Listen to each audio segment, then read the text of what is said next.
This video will help you sleep and relax.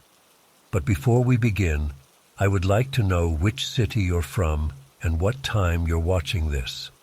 Now, subscribe to the channel, relax, and let's begin. I'd been driving for nearly 14 hours straight, desperate to make my delivery deadline. The fog wasn't helping matters. I had to slow to a crawl just to avoid running off the road. My eyes strained to make out the faint yellow lines, the only guide I had in the impenetrable gloom. As I rounded a bend, my headlights suddenly illuminated a lone figure on the roadside. I nearly swerved off the pavement in surprise. The person was holding out their thumb, a hitchhiker in the middle of nowhere at 2 a.m. Every instinct told me to keep driving. Pick up a stranger on a foggy back road in the dead of night. That's how horror movies start. But something made me pull over. Maybe it was the exhaustion messing with my judgment, or just pity for whoever was stuck out here in these conditions.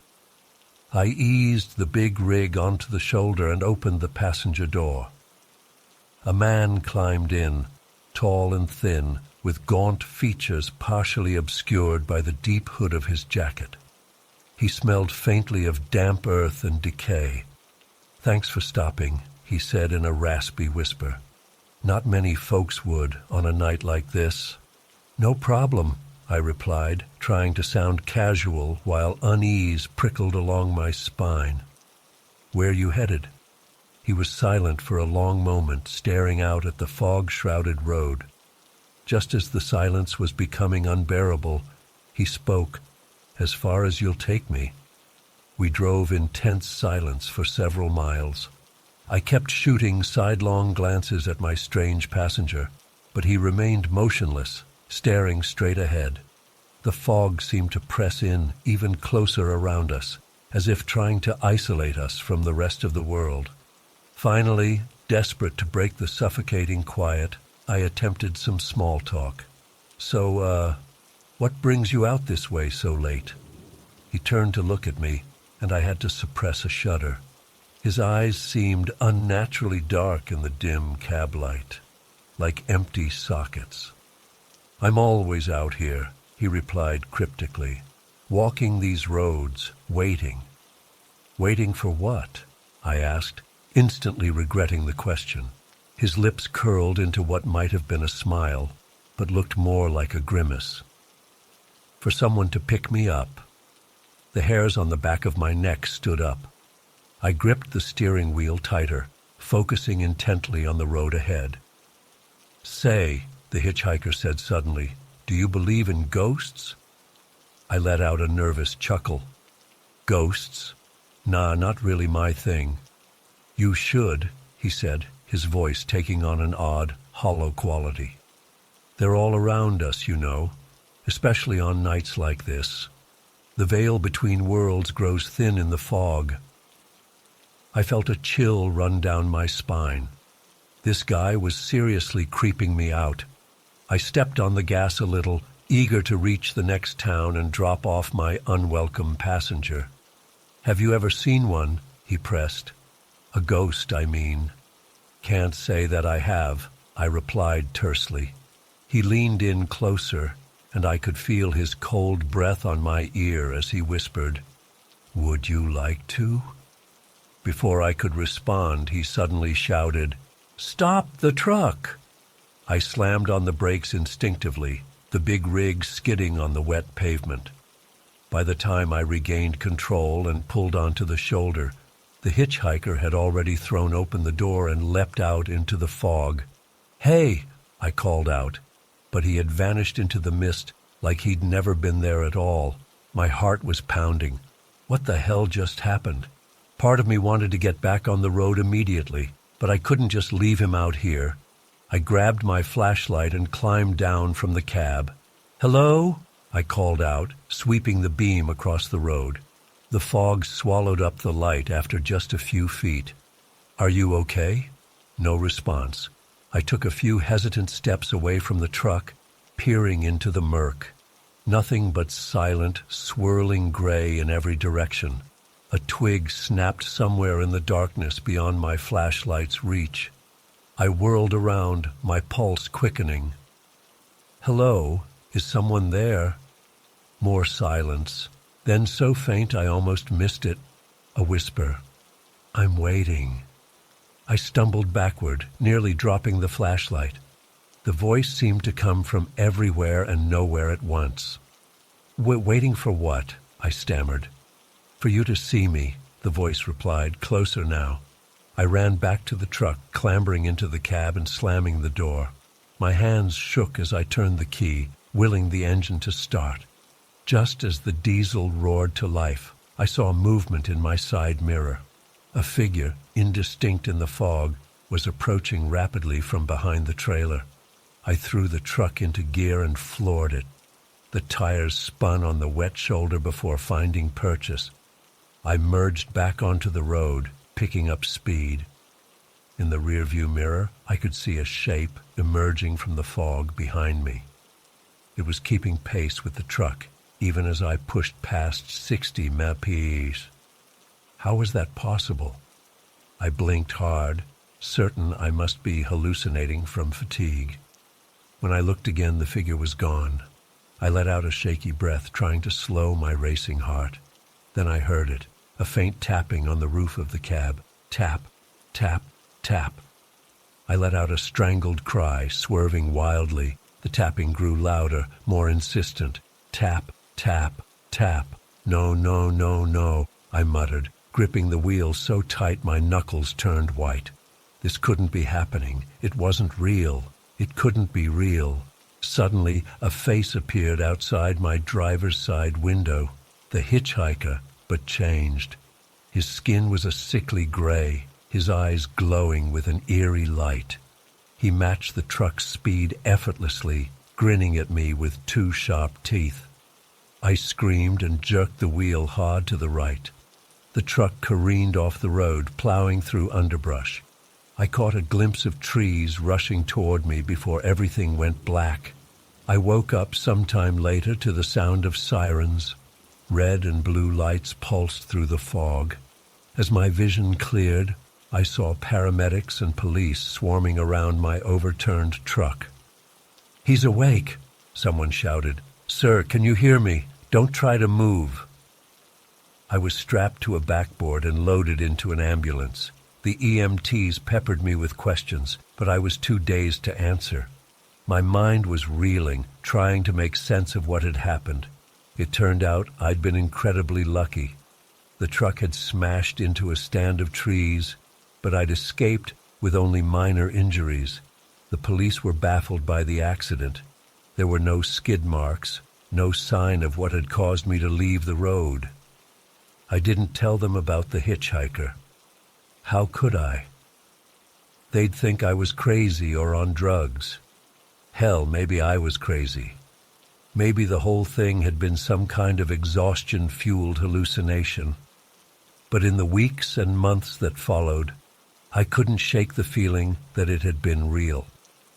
Sometimes when I'm driving late at night and the fog rolls in, I swear I can hear that whisper on the wind. I'm waiting. I don't pick up hitchhikers anymore, and I avoid driving in the fog whenever possible. But the memory of that night haunts me still. Was it all in my head? Or did I glimpse something beyond our normal reality? Something that lurks in the mists between this world and the next? I may never know for sure, but one thing's certain.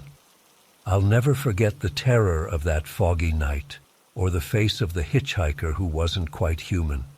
And sometimes, in my darkest moments, I wonder, is he still out there, waiting for his next ride?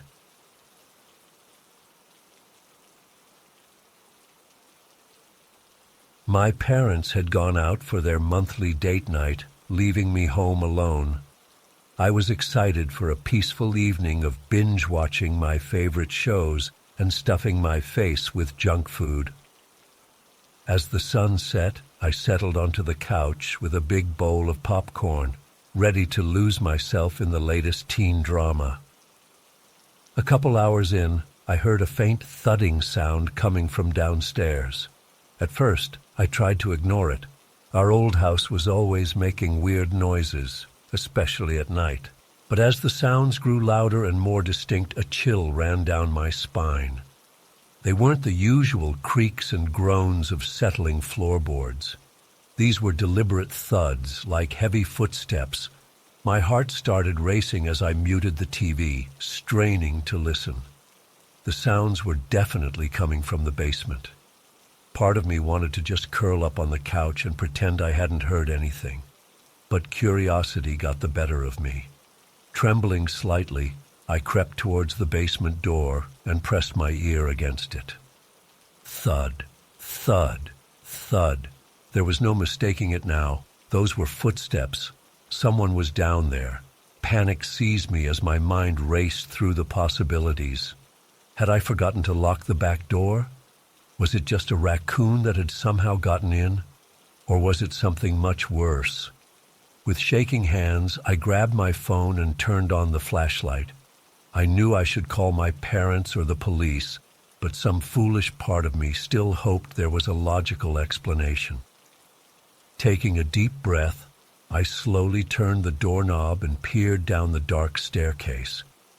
The beam of my flashlight illuminated muddy footprints tracking up the stairs. My blood ran cold. Those definitely weren't there earlier when I'd gone down to grab sodas. Fighting back tears of fear, I followed the trail with my light. It led to the external basement door, which was now standing wide open, letting in the cool night air. I was paralyzed with indecision. Every instinct screamed at me to run, to get out of the house immediately. But my feet felt rooted to the floor. I needed to know for sure.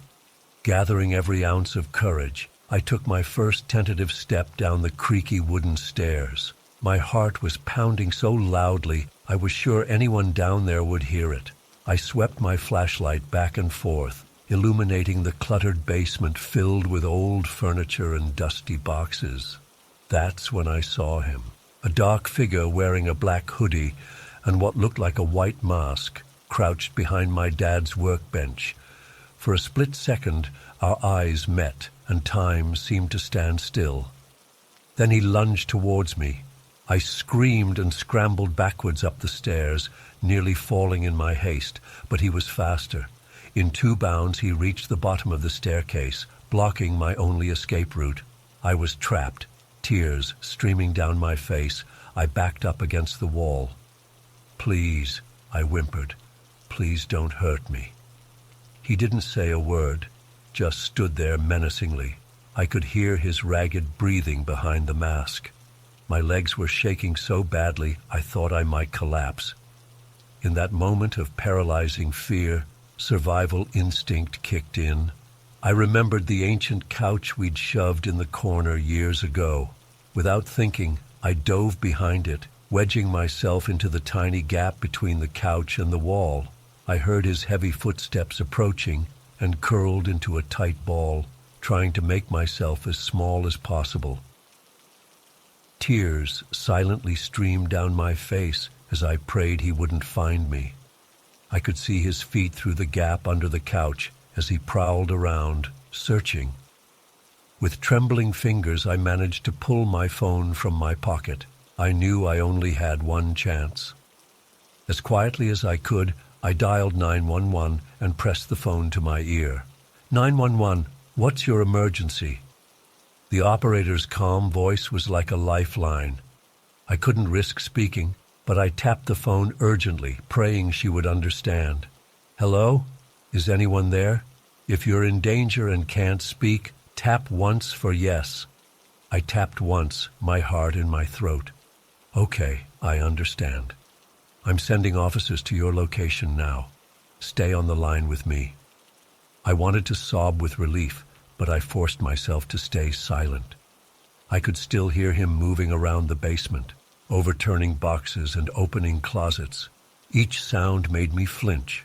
The next few minutes felt like hours as I huddled there in terror, listening to the 911 operator's reassuring voice in my ear.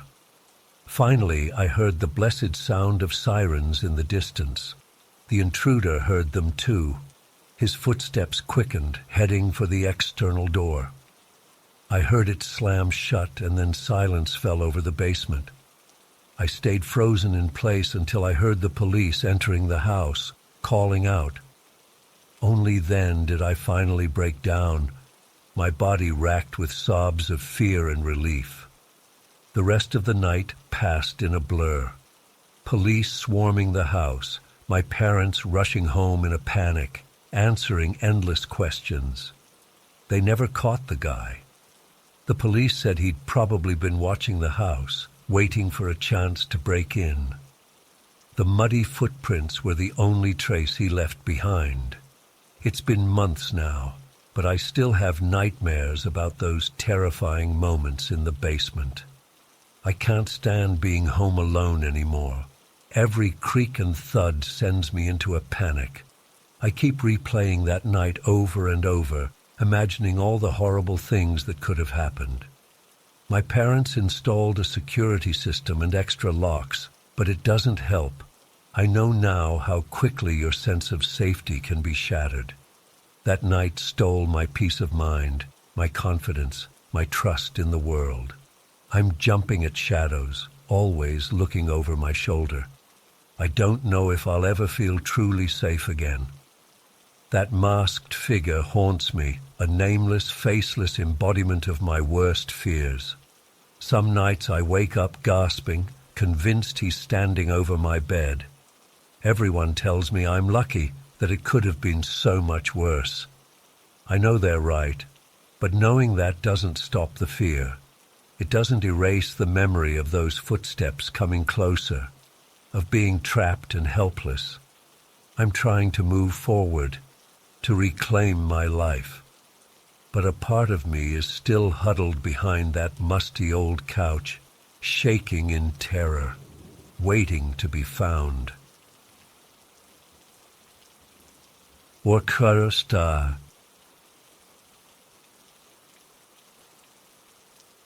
The day had been gloomy and overcast, with storm clouds gathering on the horizon. By evening, the wind was howling fiercely, rattling the windows and sending dead leaves skittering across the lawn. I settled in on the couch with some popcorn and started browsing Netflix, trying to ignore the worsening weather outside. Around 9 p.m. the storm hit in full force. Rain lashed against the house in sheets, punctuated by booming thunder and brilliant flashes of lightning. The lights flickered ominously a few times. I pulled a blanket tighter around myself, suddenly feeling very small and alone in our big empty house. That's when I heard it, a loud, insistent knocking at the front door. My heart leapt into my throat. Who would be out in weather like this? And why would they be at our door so late at night? I muted the TV and listened intently, hoping I had imagined it. But a few seconds later, the knocking came again, even louder this time. "Hello? Is anyone home?" A muffled male voice called out. Every instinct screamed at me not to answer. I sat frozen on the couch, barely daring to breathe. Maybe if I stayed quiet, they would think no one was home and leave. The knocking continued, growing more frantic. "Please, I know someone's in there. I can see the lights on. I just need to use your phone. My car broke down." I didn't buy it for a second. In this day and age, who doesn't have a cell phone? And even if his had died, why not go to one of the other houses on our street? Something felt very, very wrong. Suddenly, I heard a loud thump against the door, like someone trying to force it open. Panic exploded in my chest. This wasn't just some innocent stranded motorist. Whoever was out there was trying to break in. I bolted off the couch and ran upstairs, my mind racing. I needed to hide, to call for help. Where was the best place? Under the bed? No, too obvious. The closet in my parents' room. That seemed like the safest option. I sprinted into their bedroom and yanked open the closet door, squeezing myself in among the hanging clothes. With trembling hands, I pulled out my phone and dialed 911. 911, what's your emergency? A calm voice answered. Please help me, I whispered, trying to keep my voice down.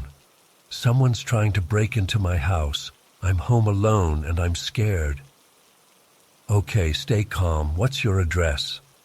I gave her the information, explaining that I was hiding in an upstairs closet. She assured me that officers were on their way and told me to stay on the line.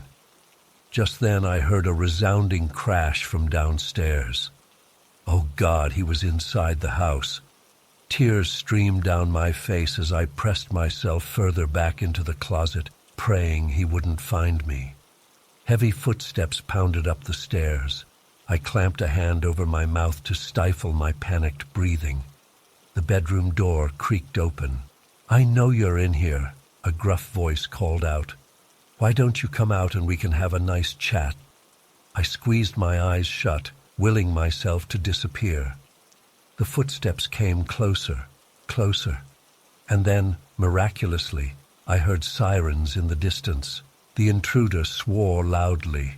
The closet door began to open, and I braced myself for the worst, but then the sirens grew louder, and I heard him run out of the room and pound back down the stairs. I stayed frozen in place, hardly daring to believe it was over. The 911 operator's voice came through my phone.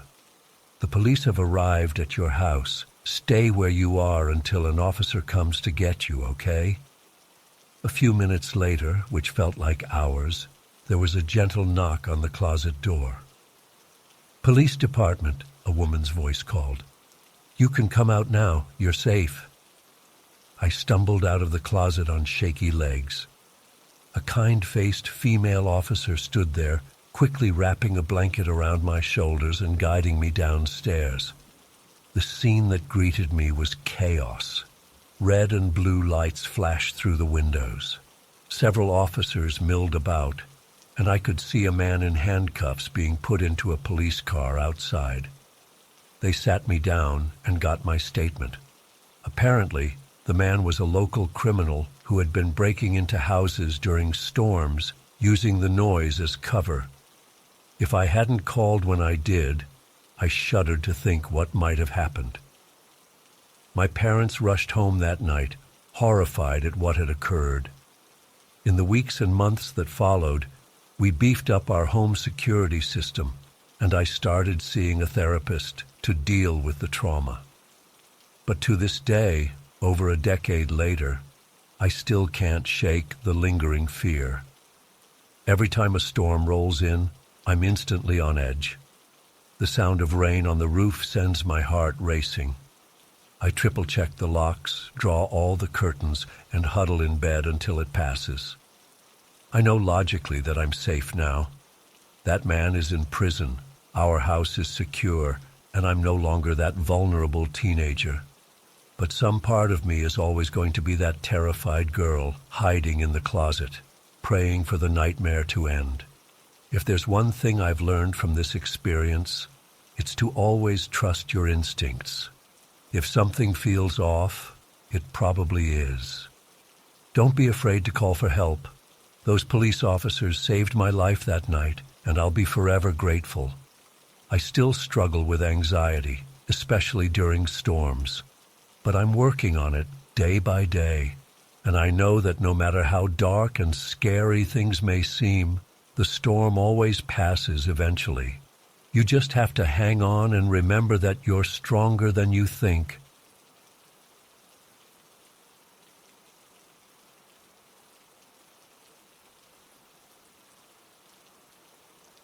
I was just a regular 16-year-old kid, excited for a weekend home alone, while my parents went on a quick getaway. They left Friday afternoon, and I spent that evening and most of Saturday doing typical teenage stuff, playing video games, binging Netflix, and eating way too much junk food. It felt amazing to have the whole house to myself, without any rules or supervision. Saturday night rolled around, and I was settling in for another lazy evening of gaming. Around 9 p.m. I heard what sounded like a soft knock at the front door. I paused my game and listened, but didn't hear anything else. I figured it was probably just the wind or something, so I went back to playing. A few minutes later, I heard it again, definitely a knock this time. My heart started beating a little faster as I got up to check it out. I wasn't expecting anyone, and it seemed weird for someone to be knocking so late. I crept over to the front door and peeked through the peephole. What I saw made my blood run cold. There was a tall figure standing on the porch, dressed all in black, with a hood covering their face. They were facing slightly away from the door, but I could tell they were listening intently. I stepped back, trying not to make a sound. My mind was racing, trying to figure out what to do. Should I say something? Call the police? I decided to stay quiet and hope they'd go away if they thought no one was home. For a few tense minutes, nothing happened. Then suddenly there was a much louder, more insistent knock. I jumped, my heart pounding in my chest. The knocking continued, getting more aggressive. I heard the door handle jiggle as the person tried to open it. Panic started to set in as I realized this wasn't just some harmless visitor. Whoever it was, they were trying to get inside. I ran to the kitchen to grab my phone, my hands shaking as I dialed 911. As I was talking to the dispatcher, I heard a new sound that made my skin crawl, the scraping of metal on metal near the door lock. This person was actually trying to pick the lock to get in. The 911 operator told me to stay on the line and find a safe place to hide. I ran upstairs to my parents' bedroom and locked myself in their walk-in closet. I could hear my own ragged breathing as I huddled in the dark, clutching my phone like a lifeline. The house had gone quiet, but I knew the intruder was still out there. Every creak of the old house made me flinch. My mind conjured up horrible images of what might happen if they got inside. After what felt like hours, but was probably only 10-15 minutes, I heard sirens in the distance. Relief washed over me, but it was short-lived. As soon as the sirens became audible, I heard frantic movement downstairs. The intruder was making a last-ditch effort to get in before the cops arrived. There was a loud crash that sounded like breaking glass. I stifled a scream, certain they had finally broken in. But then I heard running footsteps outside, growing fainter. The police pulled up just as the intruder fled into the night. When the officers found me, I was a trembling mess. They did a thorough search of the house and found that the back door window had been smashed, but the intruder hadn't actually made it inside. They'd used a wire hanger to try to manipulate the front door lock, leaving scratches all around it. The police took my statement and dusted for fingerprints, but they didn't sound optimistic about catching the guy. They said there had been a string of break-ins in the area lately, all following a similar pattern. That night changed everything for me. I used to love having the house to myself, but now the thought of being alone filled me with dread. Every little noise made me jump. I begged my parents to install a security system, which they did, but it didn't really help me feel safe. For weeks afterward, I had trouble sleeping. I kept reliving those terrifying moments, imagining what might have happened if the police hadn't shown up when they did. I'd always felt so secure in our quiet suburban neighborhood, but now I saw potential danger everywhere. It's been a few months now, and things have gotten a little better, but I don't think I'll ever feel quite as safe as I did before. That night showed me how quickly your sense of security can be shattered. I still get nervous when I hear unexpected noises at night. Sometimes I wake up in a cold sweat, thinking I heard that metallic scraping sound again. My parents try to reassure me, but I can tell they're shaken too. They don't leave me home alone anymore. The police never caught the guy, which is maybe the scariest part. He's still out there somewhere. Sometimes when I'm walking home from school or hanging out with friends, I find myself scanning faces, wondering if I'll recognize him somehow. I know logically that I'm probably safe now. We've got a top-of-the-line security system, new reinforced locks on all the doors and windows, and my parents are extra vigilant. But there's a part of me that will always be that terrified kid, huddled in the closet, praying the intruder won't find me. I guess the biggest lesson I learned is to never take your safety for granted. You never know when something might happen that changes everything. I'm more cautious now, more aware of my surroundings. In some ways that's good, but I miss the carefree feeling I used to have. Sometimes I wonder about that person in black. Who were they? What would they have done if they'd gotten inside? Were they just after valuables or something worse? I'll probably never know the answers, and in a way, that uncertainty is the hardest part to deal with. I still have nightmares sometimes where I'm back in that closet, hearing footsteps coming closer and closer. I always wake up just as the door is about to open. In those moments between sleep and waking, my heart racing, I have to remind myself that I'm safe now. But a small part of me always wonders, am I really? This experience taught me that feeling of safety can be incredibly fragile. One night, one person with bad intentions can change your whole perspective on the world. I'm working on feeling secure again, but I don't think I'll ever take it for granted like I used to. Every time I hear about another break-in on the news, I feel a chill run down my spine. I can't help but imagine the fear those people must have felt, because I know exactly what it's like. It's a club you never want to be a part of, but once you're in, you can never fully leave. I'm trying to move forward and not let this experience define me, but it's hard. That night is always there in the back of my mind, a reminder of how quickly everything can change.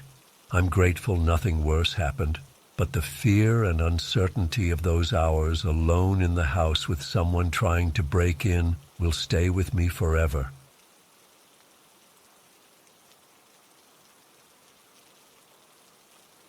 I was so excited for our ski trip to the mountains. My friends Anna, Owen, David, and I had been planning it for months. A long weekend at an old lodge near the slopes, away from the crowds and tourists. We arrived on a crisp Friday afternoon, the air thin and sharp in our lungs as we pulled up to the rustic wooden building nestled among snow-capped pines. The lodge was everything we'd hoped for. Cozy and full of character, with creaky floors and a massive stone fireplace in the main hall. Margaret, the elderly caretaker, greeted us warmly and showed us to our rooms. Mine was small but comfortable, with a quilt-covered bed and windows overlooking the jagged peaks in the distance. That first evening was perfect. We gathered in the main hall, drinking hot cocoa by the roaring fire and playing board games as snow began to fall outside. I remember feeling so content, surrounded by good friends in this peaceful mountain retreat. If only I'd known what was to come. It started subtly at first. As we were heading to bed that night, I caught a flicker of movement out of the corner of my eye. Just for an instant, I thought I saw a figure standing in a shadowy corner of the hall. But when I turned to look, there was nothing there. I shrugged it off as a trick of the firelight. The next morning we hit the slopes early. It was a gray, overcast day and bitterly cold. By afternoon, snow was falling heavily. We decided to head back to the lodge early to warm up. As we trudged inside, shaking off snow, Margaret met us with a worried look. "Big storm moving in," she said. "They're closing the roads. Looks like you folks might be stuck here an extra day or two." We weren't too bothered. We had plenty of food and the lodge was cozy. But as night fell and the wind howled outside, I started to feel uneasy. There was a heaviness to the air, a stillness that felt unnatural. I woke suddenly in the middle of the night, heart pounding. For a moment I couldn't remember where I was. Then I saw it, a figure standing at the foot of my bed. An old man, tall and gaunt, dressed in clothing from another era. His face was deeply lined, eyes dark hollows. He seemed to be trying to speak, mouth moving silently. I blinked hard, sure I must be dreaming. When I opened my eyes again, he was gone. I lay awake for hours after that, convinced myself it had just been a particularly vivid dream. But in the morning, I couldn't shake my unease. Over breakfast, I casually asked Margaret if she'd ever heard any ghost stories about the lodge. Her eyes widened slightly. "Oh, there's always been tales," she said. "Folk who've died in the mountains, they say their spirits get trapped here sometimes, trying to find their way home." She quickly changed the subject. That day the storm raged on, snow piling up outside the windows. We tried to keep busy with games and movies, but I could tell the others were on edge too. Anna kept saying she felt like someone was watching her. Owen swore he heard footsteps in the hall when no one was there. As evening fell, we gathered again in the main hall. I was staring into the fire when movement caught my eye. I looked up, and my blood ran cold. There in the corner stood the old man from my room, as real as any of us. His sad eyes locked with mine, and I felt a wave of desperation and longing wash over me. He took a step forward, reaching out. "Hey, you okay?" David's voice snapped me back. I blinked and the figure was gone. But when I looked at my friends' faces, I knew they'd seen something too. We tried to laugh it off, make jokes about overactive imaginations, but the atmosphere had changed. We went to bed early, all of us on edge. I woke again in the pitch black, disoriented. As my eyes adjusted, I made out a figure standing by the window. The old man. He turned slowly to face me, and in the moonlight I could see tears on his withered cheeks.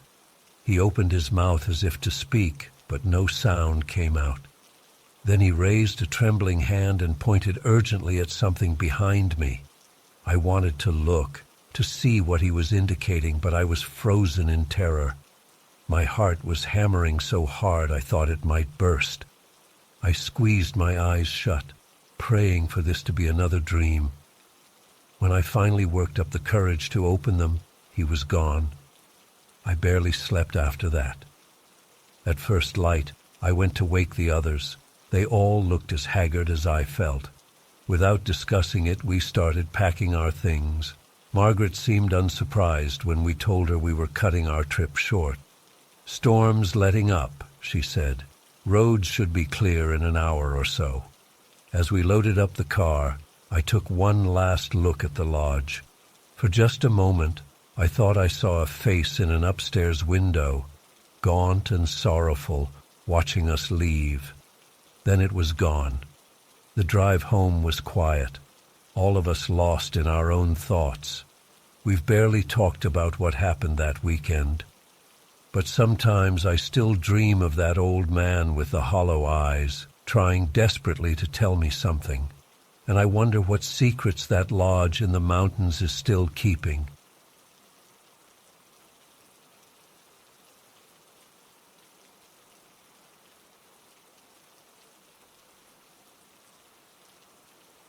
We arrived at the cabin on a crisp Friday afternoon in late January. The drive up had been beautiful, winding roads taking us deeper into the wilderness as snow-capped peaks loomed in the distance. The cabin itself was charming, a classic A-frame structure nestled in a clearing surrounded by towering pines. Inside it was rustic but comfortable, with a stone fireplace, plush couches, and large windows offering panoramic views of the landscape. That first evening was idyllic.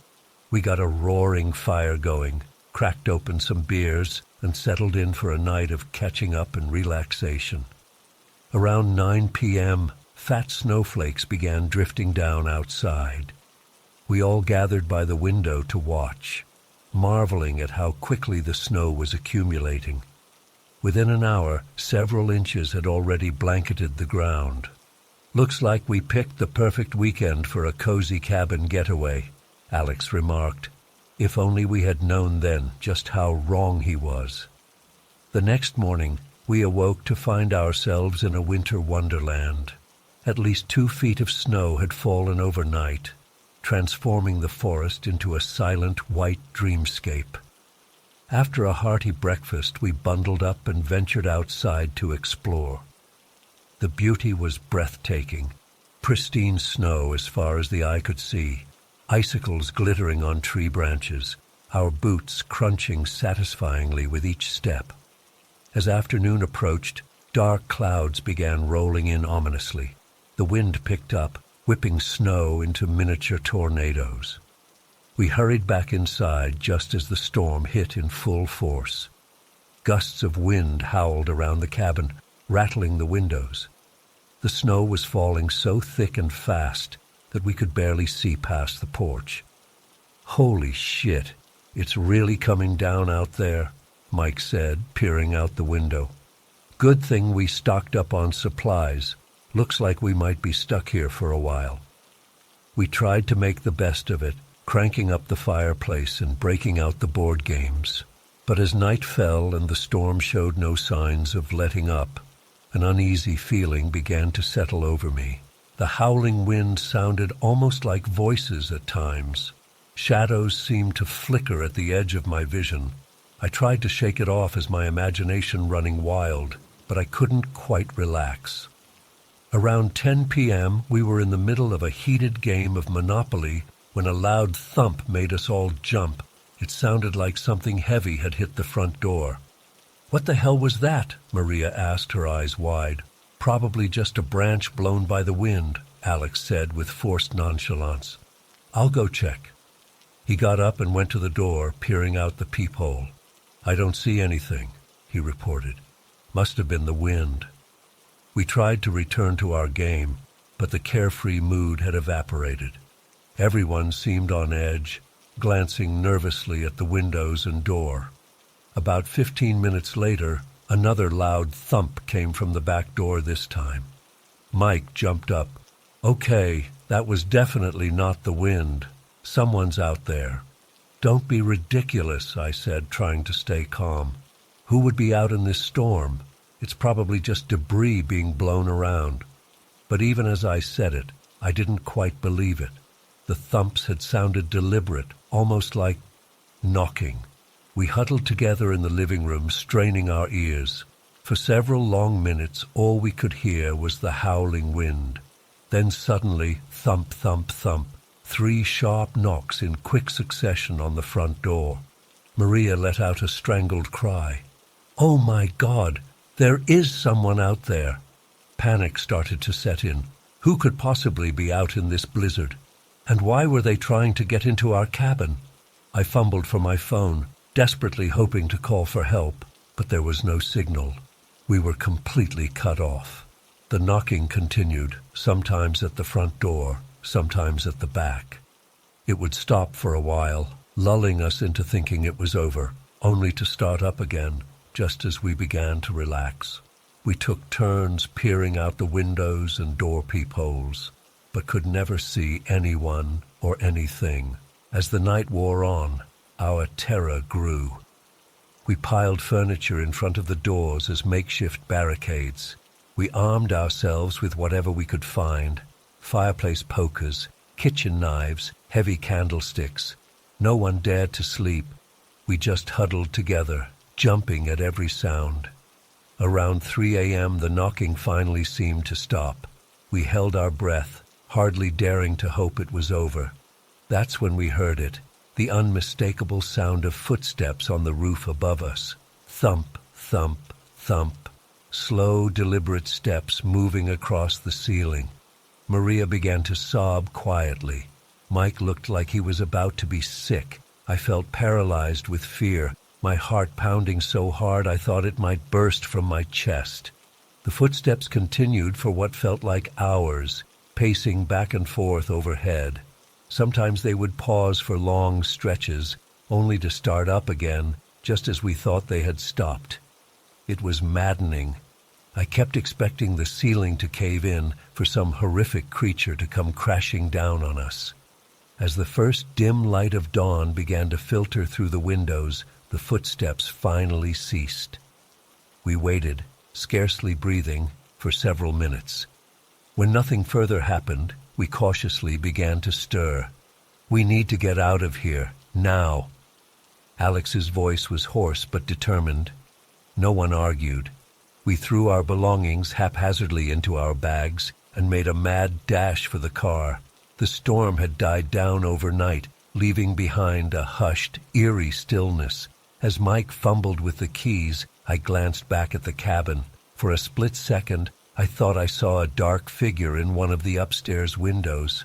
I blinked and it was gone. We peeled out of there as fast as we could manage on the snow-covered road. No one spoke as we wound our way down the mountain. We were all too shaken, too afraid that whatever had terrorized us all night might still be out there.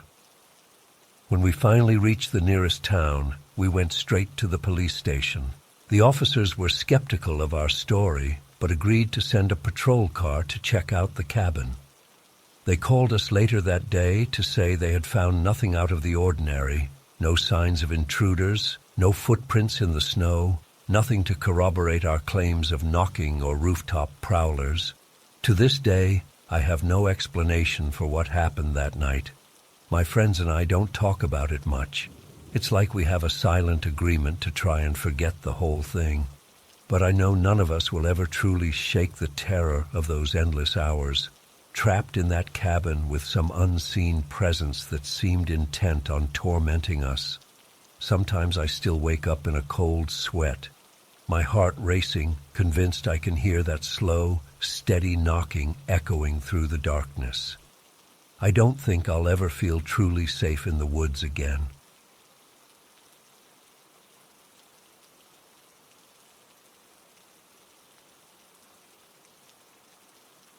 It was supposed to be a fun getaway with my 5 closest friends. Just a week of skiing, drinking, and relaxing in a cozy cabin in the Rocky Mountains.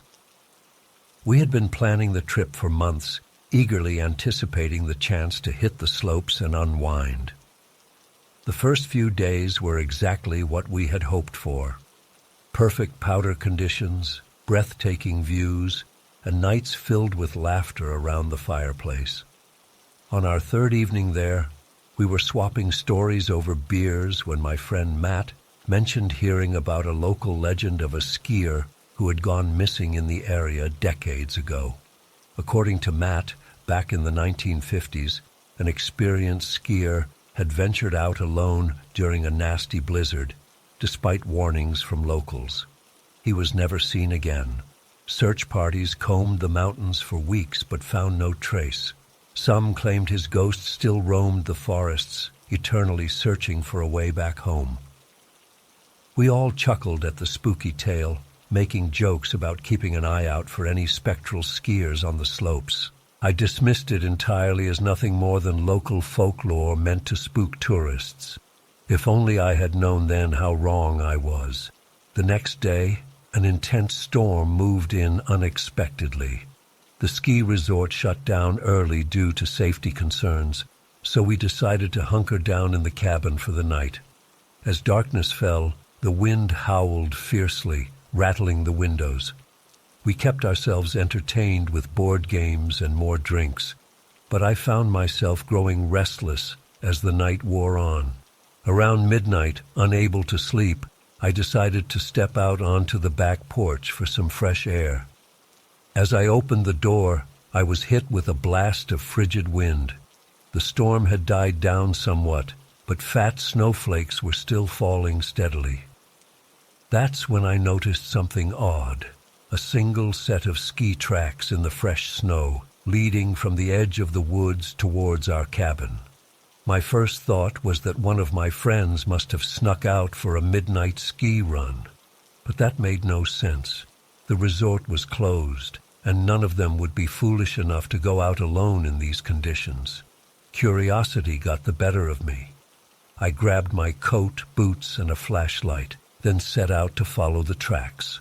They led back into the dense pine forest behind our cabin. As I ventured deeper into the woods, an unsettling feeling crept over me. The only sounds were the crunch of snow beneath my feet and my own ragged breathing. After about 10 minutes of hiking, I came to a small clearing. The tracks continued straight through it, but something made me pause. The hairs on the back of my neck stood up. I had the distinct sensation of being watched. Slowly, I turned in a circle, sweeping my flashlight beam across the trees. That's when I saw it. A figure standing motionless at the edge of the clearing about 30 feet away. My blood ran cold. It appeared to be a man in outdated ski gear, the kind you'd see in photos from the 1950s. He was facing away from me, perfectly still. I called out a tentative hello, but got no response. Gathering my courage, I took a few steps closer. "Hey, are you all right? Do you need help?" I asked, my voice shaking slightly. The figure began to turn, moving in an unnaturally fluid motion. As it rotated to face me, I saw its eyes, or rather, the empty sockets where eyes should have been. Its skin was a sickly grayish blue, like that of a corpse left out in the cold. I stumbled backward in shock, nearly dropping my flashlight. The thing's mouth opened as if to speak, but no sound came out. Then, in the blink of an eye, it vanished. One moment it was there, the next, nothing but empty forest. Panic seized me. I spun around wildly, searching for any sign of the apparition, but saw only trees and snow. That's when I noticed something else that chilled me to the bone. The ski tracks I had been following ended abruptly in the middle of the clearing. There were no return tracks, no indication of where the skier could have gone. It was as if they had simply vanished into thin air. I ran back to the cabin as fast as my legs could carry me, my heart pounding in my chest. Bursting through the door, I woke up my friends, babbling about what I had seen. They were skeptical at first, assuming I was drunk or playing a prank, but something in my voice and the wild look in my eyes must have convinced them I was serious. We grabbed flashlights and proper winter gear, then headed out as a group to investigate. But by the time we reached the clearing, the endless snowfall had already covered any trace of the tracks I had followed. There was nothing to corroborate my story, just a blank canvas of untouched snow. My friends were sympathetic, but clearly doubted what I was telling them. They suggested I must have dozed off and had an incredibly vivid nightmare.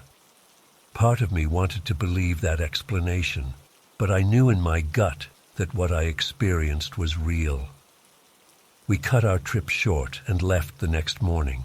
I couldn't shake the feeling of being watched, jumping at every shadow. The image of that ghostly skier with his hollow eyes was seared into my mind. In the months since, I've obsessively researched the legend Matt had told us, desperate for some kind of explanation. I've found old newspaper clippings about the missing skier from the 50s, along with a few other accounts over the years of people claiming to have seen a similar apparition in those woods. I don't know if what I encountered that night was truly the ghost of that long-lost skier or something else entirely. All I know is that it fundamentally changed me. I no longer scoff at ghost stories or dismiss the unexplainable. There are things in this world beyond our understanding, lurking in the shadows and lonely places. Sometimes late at night, I still hear the whisper of ski poles in fresh powder and feel icy fingers brush the back of my neck. And I wonder, is he still out there, endlessly searching for his way home?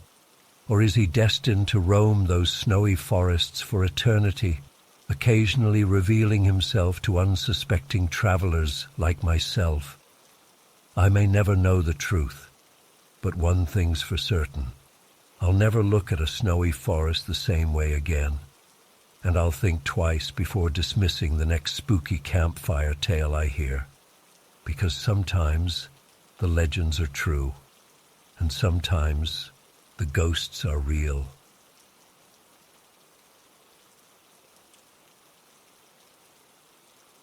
The first few weeks were pretty normal as we settled in and unpacked. But then strange things started happening. At first, it was just little things. A misplaced book here, a missing snack there. I figured I was just being forgetful, or my little sister was playing tricks. But then the noises started. Late at night, I'd hear faint creaks and thuds coming from above my bedroom. When I mentioned it to my parents, they said it was probably just the house settling, or maybe squirrels in the attic. I tried to believe them, but something about those sounds sent chills down my spine. One night I woke up suddenly, my heart pounding. I could have sworn I heard footsteps right above me. Quietly, I crept out of bed and stood motionless, straining my ears. There it was again, the unmistakable sound of someone walking in the attic. I ran to my parents' room in a panic. "Mom, Dad, there's someone in the attic," I whispered urgently, shaking them awake. My dad grabbed a baseball bat, and we all crept upstairs. But when we got to the attic access, everything was quiet.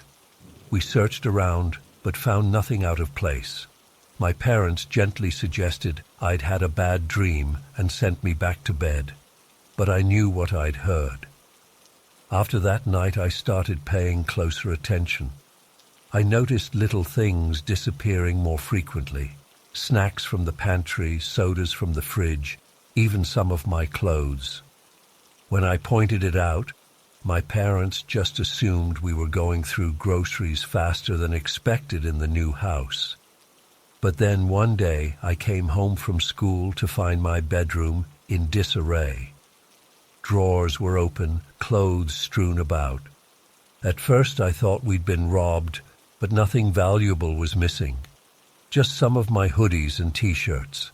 That's when I knew for sure someone had been in our house. I begged my parents to believe me, and finally they agreed to install some security cameras.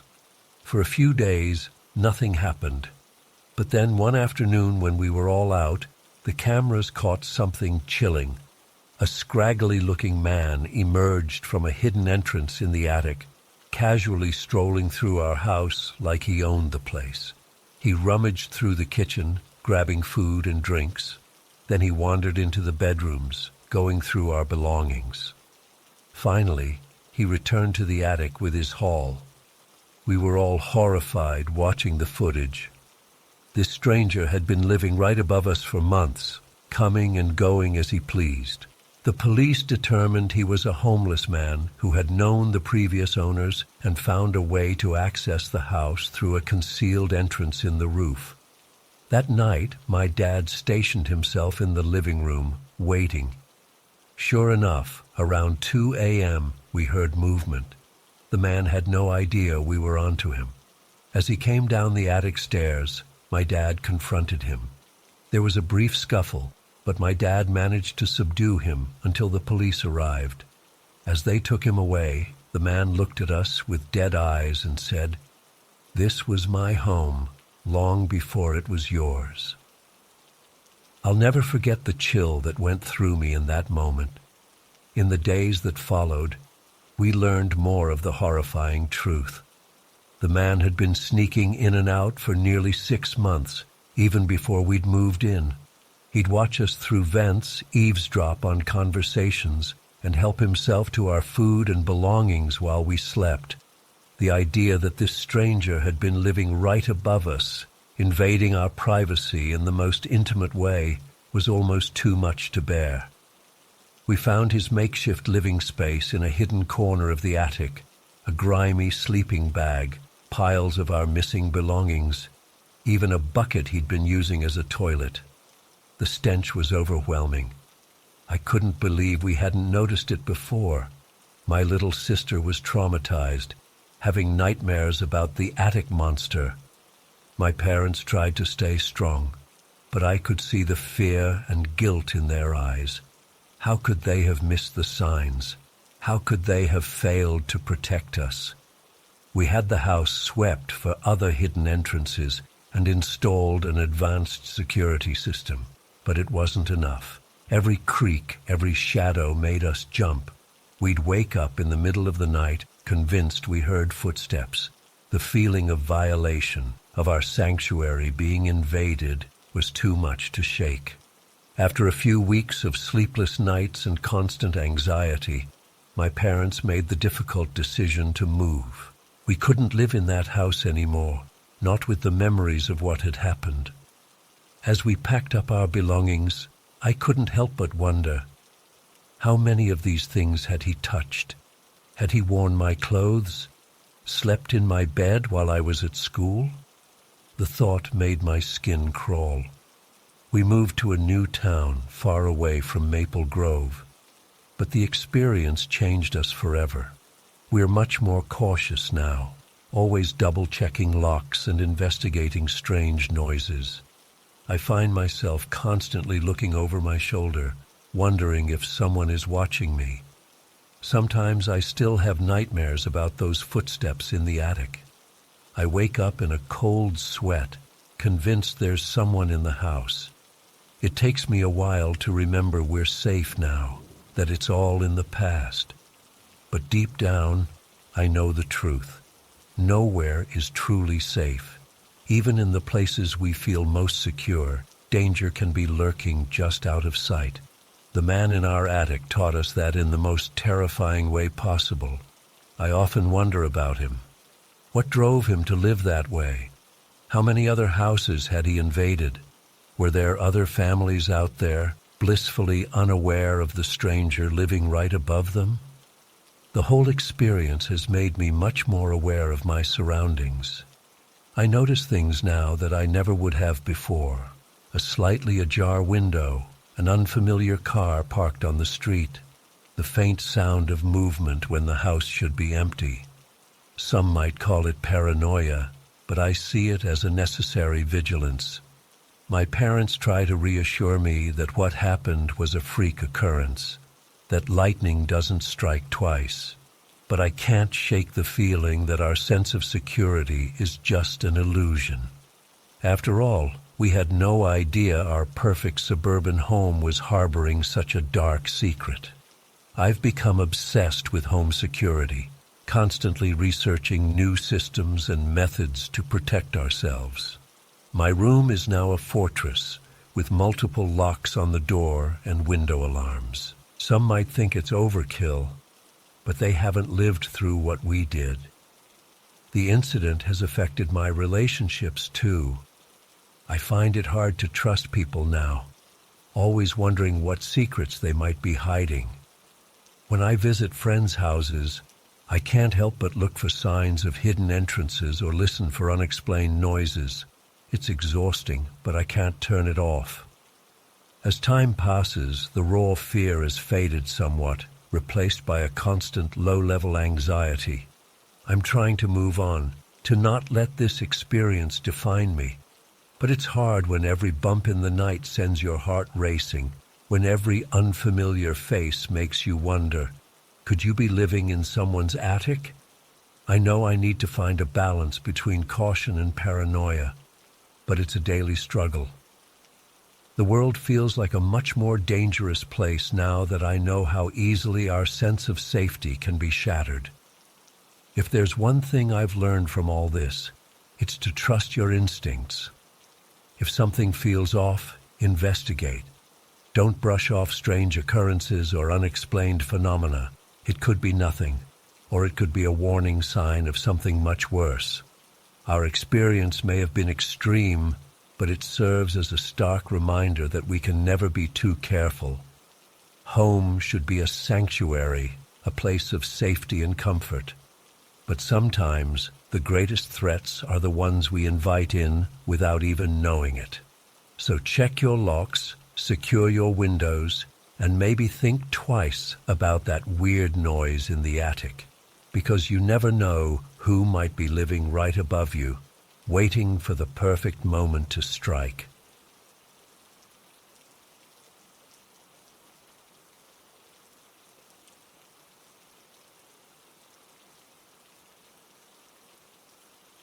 I was so excited when my parents told us we were moving to an old Victorian house in the countryside. As a teenager obsessed with true crime and ghost stories, the idea of living in a potentially haunted house was thrilling. Little did I know how quickly that excitement would turn to terror. The day we moved in, I immediately sensed something was off. There was a heaviness in the air, like the house itself was holding its breath. As I carried boxes up to my new room in the attic, the floorboards creaked ominously under my feet. I tried to shake off the uneasy feeling, telling myself it was just an old house settling. That first night I tossed and turned, unable to sleep. The unfamiliar sounds of the house, pipes groaning, wind whistling through cracks, kept me on edge. Around 3 a.m. I heard slow, dragging footsteps coming from the hallway outside my room. Thinking it was just one of my parents getting up to use the bathroom, I tried to ignore it. But then I realized the footsteps were getting closer to my door. My heart started racing as I saw the doorknob slowly turning. I squeezed my eyes shut, paralyzed with fear under my blankets. After what felt like an eternity, I heard the footsteps retreating. When I finally worked up the courage to look, my door was still firmly closed. The next morning at breakfast, I casually asked my parents if either of them had been up walking around during the night. They both shook their heads no. A chill ran down my spine as I realized what I'd heard may not have been entirely natural. Over the next few days, strange occurrences became more frequent. Lights would flicker on and off at random. Objects would mysteriously move or disappear, only to turn up in odd places later. My little sister's dolls kept ending up arranged in a circle on her bedroom floor, no matter how many times she put them away. One afternoon, while unpacking boxes in the study, I came across an old leather-bound journal tucked away on a bookshelf. The name Eleanor was inscribed on the cover in faded gold lettering. Curiosity got the better of me, and I started reading. The journal belonged to a young woman who had lived in the house in the late 1800s. Her entries started out fairly mundane, describing her day-to-day life. But as I read on, things took a dark turn.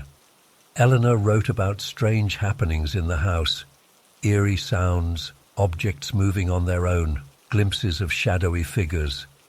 She became convinced the house was haunted and grew increasingly paranoid and unstable.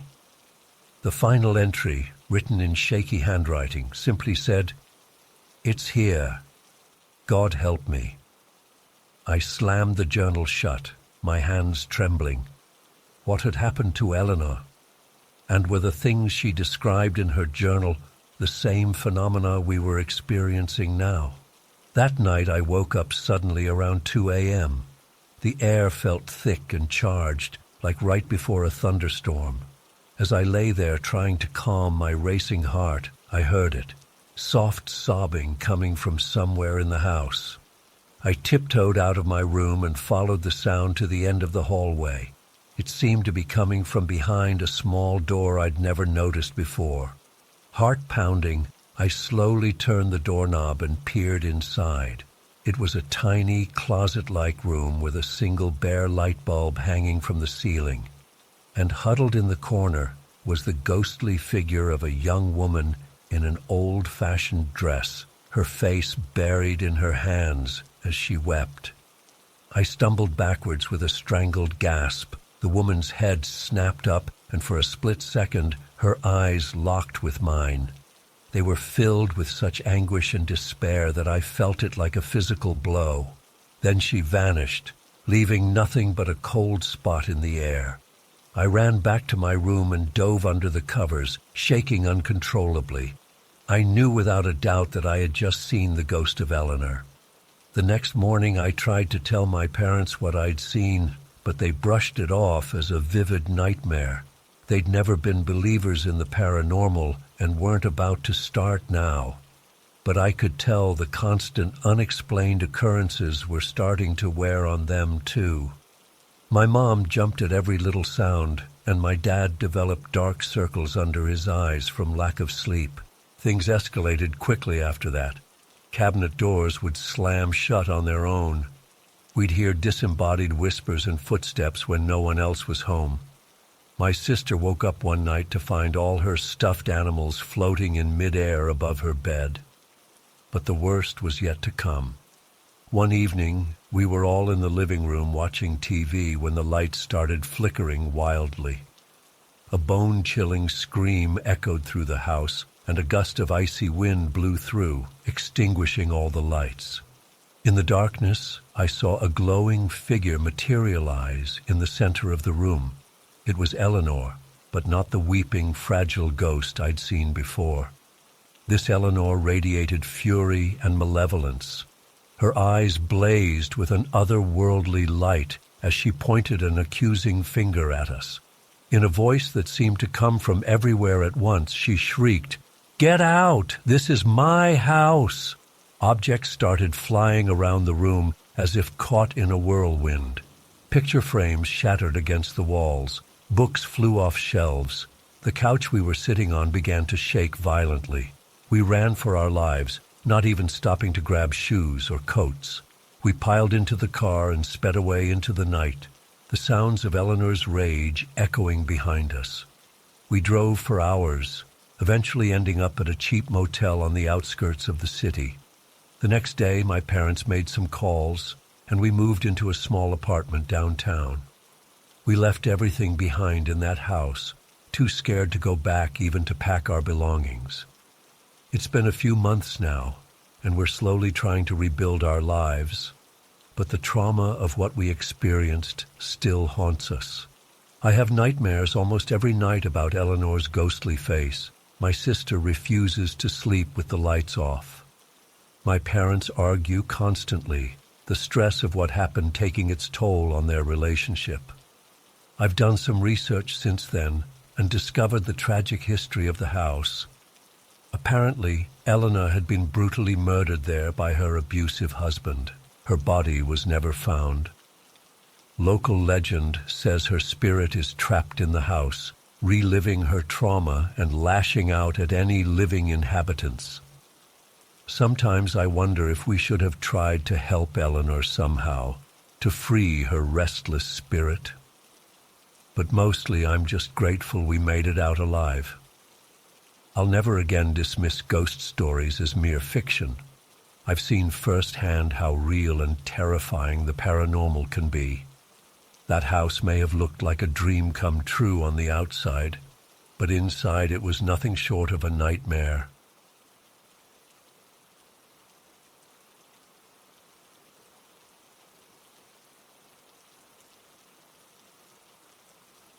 The day we moved in, I remember feeling so hopeful as I carried boxes into our new 2-story home. The street was lined with well-maintained houses and neatly trimmed lawns. Kids were riding bikes and playing in their yards. It felt safe and wholesome, the perfect place for our family to put down roots. As we unloaded the moving truck, I noticed an older man watching us from the house next door. He was probably in his 70s, with thinning white hair and a stooped posture. When he saw me looking, he gave a little wave. I waved back, thinking how nice it was to already be greeting the neighbors. Later that afternoon, the man came over and introduced himself as Mr. Higgins. He had a slight tremor in his hands as he shook my dad's hand, but seemed friendly enough. He welcomed us to the neighborhood and said to let him know if we needed anything. My parents thanked him, and we went back to unpacking. I remember thinking it was sweet to have a kindly old neighbor looking out for us. For the first week or so, everything seemed normal. We were settling into the new house and getting to know the area. I'd see Mr. Higgins puttering around in his yard sometimes, and we'd exchange waves. But then I started noticing some odd things. One day after school, I was in my upstairs bedroom when I glanced out the window and saw Mr. Higgins standing in his yard, staring directly at our house. He wasn't gardening or doing anything, just standing stock still and staring. A chill ran down my spine. When he saw me in the window, he quickly looked away and shuffled back inside. I tried to brush it off, but then I kept noticing him watching our house. He'd be peering out his windows or lurking near the fence line. Sometimes I'd catch glimpses of him quickly ducking out of sight when he realized I'd spotted him. It was unsettling, but I didn't want to seem paranoid by mentioning it to my parents. Then one morning, my mom noticed strange footprints in the flower bed beneath my bedroom window. They definitely weren't from any of us. She pointed them out to my dad, who agreed it was odd, but said it was probably just an animal. Deep down, I had a sinking feeling I knew who had made those prints. Things escalated quickly after that. We'd hear creaking noises at night, like someone was walking around outside. My little sister said she saw a face peering in her window one evening, but my parents assumed she'd had a nightmare. Things would be slightly moved or out of place, as if someone had been in the house. The worst incident happened about 2 weeks after we'd moved in. I woke up in the middle of the night to use the bathroom. As I was walking back to my room, I heard a noise downstairs. Curious, I crept partway down the stairs and peered around the corner into the living room. What I saw made my blood run cold. There was Mr. Higgins standing in our living room in the dark. He was muttering to himself and running his hands over our family photos on the mantel. I was frozen in terror, afraid to move or make a sound. After a few minutes, he shuffled over to the front door and let himself out. I ran to wake up my parents, sobbing hysterically as I told them what I'd seen. They were stunned and horrified. We checked the house, but nothing seemed to be missing or damaged. My dad called the police, who came and took a report. They said they'd keep an eye on things, but there wasn't much they could do without evidence of a crime. The next day, my parents confronted Mr. Higgins. He acted confused and denied everything, saying he'd been asleep all night. But there was a cagey, evasive look in his eyes that sent chills down my spine. My parents told him to stay away from our family and our property. We were all on edge after that. My parents installed a security system and new locks. We kept the curtains drawn at all times. I was terrified to be alone in the house or even in my own room. The carefree suburban life we'd dreamed of had turned into a prison of fear and paranoia. About a week later, we learned some disturbing information from other neighbors. Apparently, Mr. Higgins had a history of mental illness and had been in and out of psychiatric facilities over the years. He'd stopped taking his medication recently, and his behavior had become erratic. He'd developed some kind of delusional fixation on our family, convinced we were intruders who had taken over his territory. Knowing this made his behavior even more frightening. We never knew what he might do in his delusional state. Every creak or shadow made me jump. I had nightmares about him breaking in and hurting us. The stress was unbearable. Everything came to a head one night, about a month after we'd moved in. I woke up around 2 a.m. to the sound of breaking glass downstairs. My heart racing, I crept to my parents' room to wake them up. Before I could reach their door, I heard heavy footsteps coming up the stairs. Panicking, I ducked into the hall closet and held my breath. Through the slats in the door, I saw Mr. Higgins lumbering down the hallway. He was muttering incoherently and carrying something in his hand. With a jolt of terror, I realized it was a large kitchen knife. I watched in horror as he tried the doorknob to my parents' room. Finding it locked, he began pounding on the door and yelling for the intruders to come out. I could hear my parents' frightened voices inside and my sister starting to cry. What happened next is mostly a blur. My dad managed to call 911 while my mom kept my sister quiet. I remember the wail of police sirens, the sounds of a struggle, Mr. Higgins' confused shouts as he was wrestled to the ground and handcuffed. The aftermath was surreal. Police cars and an ambulance with flashing lights. Concerned neighbors in their robes and slippers gathered on the sidewalk. Mr. Higgins being led away, looking dazed and muttering to himself. My family huddled together, shaken to our core by how close we'd come to tragedy. In the days that followed, we learned that Mr. Higgins had been taken to a psychiatric facility for evaluation and treatment.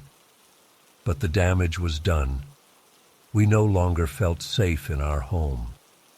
The dream of our perfect suburban life had been shattered. Within a week, my parents had put the house on the market. We moved in with my grandparents while we looked for a new place to live. Even now, years later, I still have nightmares about that night.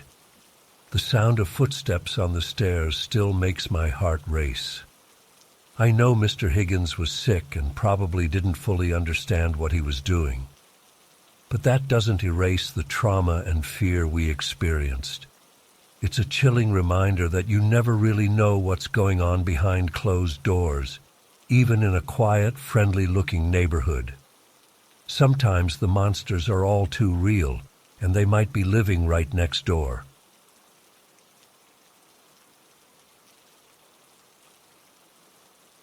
On the fourth night, we were hanging out at one of the ship's swanky bars, giggling over martinis and people-watching. Claire excused herself to use the restroom. I didn't think anything of it at first, just kept nursing my drink and enjoying the ambiance. But after 15 minutes passed, I started to get a little concerned. The bathrooms weren't far, and Claire wasn't one to primp for ages. At the 20-minute mark, real worry set in. I went to check the restroom myself, calling Claire's name, but got no response. The stalls were all empty. A knot formed in my stomach as I hurried back to the bar, hoping she'd returned while I was gone. But our table was empty, her purse and phone still sitting there untouched. I flagged down a bartender, trying to keep the panic out of my voice as I asked if he'd seen my friend. He shook his head apologetically. I showed him a photo on my phone, but he didn't recall seeing her leave. By now, my hands were shaking. Where could she have gone? I grabbed our things and set off to search the ship, my heart pounding. I checked every public space I could think of, the other bars, the casino, the theater, the gym. No sign of Claire anywhere. I stopped every staff member I saw, described Claire, and begged them to keep an eye out. Most were sympathetic but not overly concerned. People wander off all the time on these big ships, they assured me. She'd turn up, but I knew something was wrong. This wasn't like Claire at all. We'd been inseparable this whole trip. She wouldn't just disappear without a word, leaving all her stuff behind. After an hour of fruitless searching, I was in full-blown panic mode. I went to the security office and reported Claire missing. They took down all the details and promised to review security footage, but seemed frustratingly calm about the whole thing. Didn't they understand my friend could be in danger? I couldn't just sit in my cabin and wait for news. Sleep was out of the question. I kept roaming the ship, retracing our steps, showing Claire's photo to anyone who would look. Most passengers were annoyed at being bothered so late.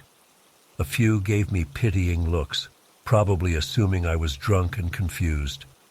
Around 3 a.m., I was slumped against a wall in a quiet hallway, exhausted and on the verge of tears. That's when I noticed a man watching me from the shadows. He was tall and thin, with sharp features and eyes that seemed to glow in the dim light. I felt a chill run down my spine. He approached slowly, hands raised as if to show he meant no harm. "You're looking for your friend," he said. It wasn't a question. His voice was soft but intense. I nodded, too tired and scared to wonder how he knew. "I can help you find her," he continued, "but you must come with me now, alone." Every instinct screamed that this was a bad idea, but I was desperate. What choice did I have? I got to my feet and followed him. He led me through a maze of service corridors I didn't even know existed. We went down several flights of stairs, deeper into the bowels of the ship than I thought possible. The further we went, the more my unease grew. But I had to find Claire. Finally, we reached a nondescript door. The man produced a key from his pocket and unlocked it. "She's inside," he whispered. "Be quick." And then he melted back into the shadows, leaving me alone. I hesitated for a moment, then pushed the door open. The room beyond was dimly lit, filled with pipes and machinery, and there, bound to a chair in the center, was Claire. She was pale and disheveled, but alive. Her eyes widened when she saw me. I rushed to her side, fumbling with the ropes that held her. "Oh my God, Claire, what happened? Are you okay?" As I worked to free her, she gasped out her story. She'd been grabbed in the bathroom by a man who clamped a cloth over her mouth. She woke up here, tied up. Her captor had been in and out, muttering to himself, but never explained why he'd taken her. Just as I got the last rope undone, we heard footsteps approaching. Claire grabbed my arm, terror in her eyes. "He's coming back!" We looked around frantically for a place to hide, but the room was too open. The footsteps grew louder. I positioned myself in front of Claire, determined to protect her no matter what. The door swung open, but instead of Claire's kidnapper, it was the strange man who'd led me here. He gestured urgently. "Quickly now, you must go." I helped Claire to her feet and we hurried after him. She was unsteady, and I was terrified we'd run into her captor at any moment. But our guide seemed to know every hidden passage and service elevator. Within minutes, we were back in the public areas of the ship. As soon as we reached a populated area, I flagged down security. They whisked us away to the medical center where Claire was examined while I gave my statement. She was dehydrated and had some bruises, but was otherwise unharmed. The ship was turned upside down, searching for Claire's kidnapper, but he was never found. Security footage showed a man matching his description leaving the ship at our last port of call. How he managed to stay hidden on board for so long, no one could explain. As for the mysterious man who helped me find Claire, he seemed to have vanished into thin air. Security had no record of anyone matching his description among the crew or passengers. When I described him, they exchanged worried looks, but wouldn't tell me more. The last 2 days of the cruise were a blur. Claire and I stayed in our cabin, too shaken to enjoy any of the activities we'd been looking forward to. When we finally docked, we couldn't get off that ship fast enough. It's been 2 years, and I still have nightmares about those terrifying hours when Claire was missing. I've never set foot on another cruise ship, and I don't think I ever will. The thought of all those hidden passages, the secrets lurking beneath the surface of that floating paradise, makes me sick to my stomach. Claire and I are still close, but our friendship was changed by that night. We don't talk about it much. It's like we both want to pretend it never happened, but sometimes I catch her looking over her shoulder, jumping at sudden noises. I know the fear is still there for both of us. I've tried to make sense of it all. Why was Claire taken? Who was the man who helped me find her? How did he know where she was? But there are no answers, just a lingering sense of unease. I know one thing for certain. I'll never forget the terror of those hours searching for Claire, or the relief of finding her alive. It taught me how quickly a dream vacation can turn into a nightmare, and how even in the most seemingly safe places, danger can be lurking just out of sight. So if you're planning a cruise, have fun. Enjoy the sun and the sea, but keep your wits about you, and maybe think twice before wandering off alone.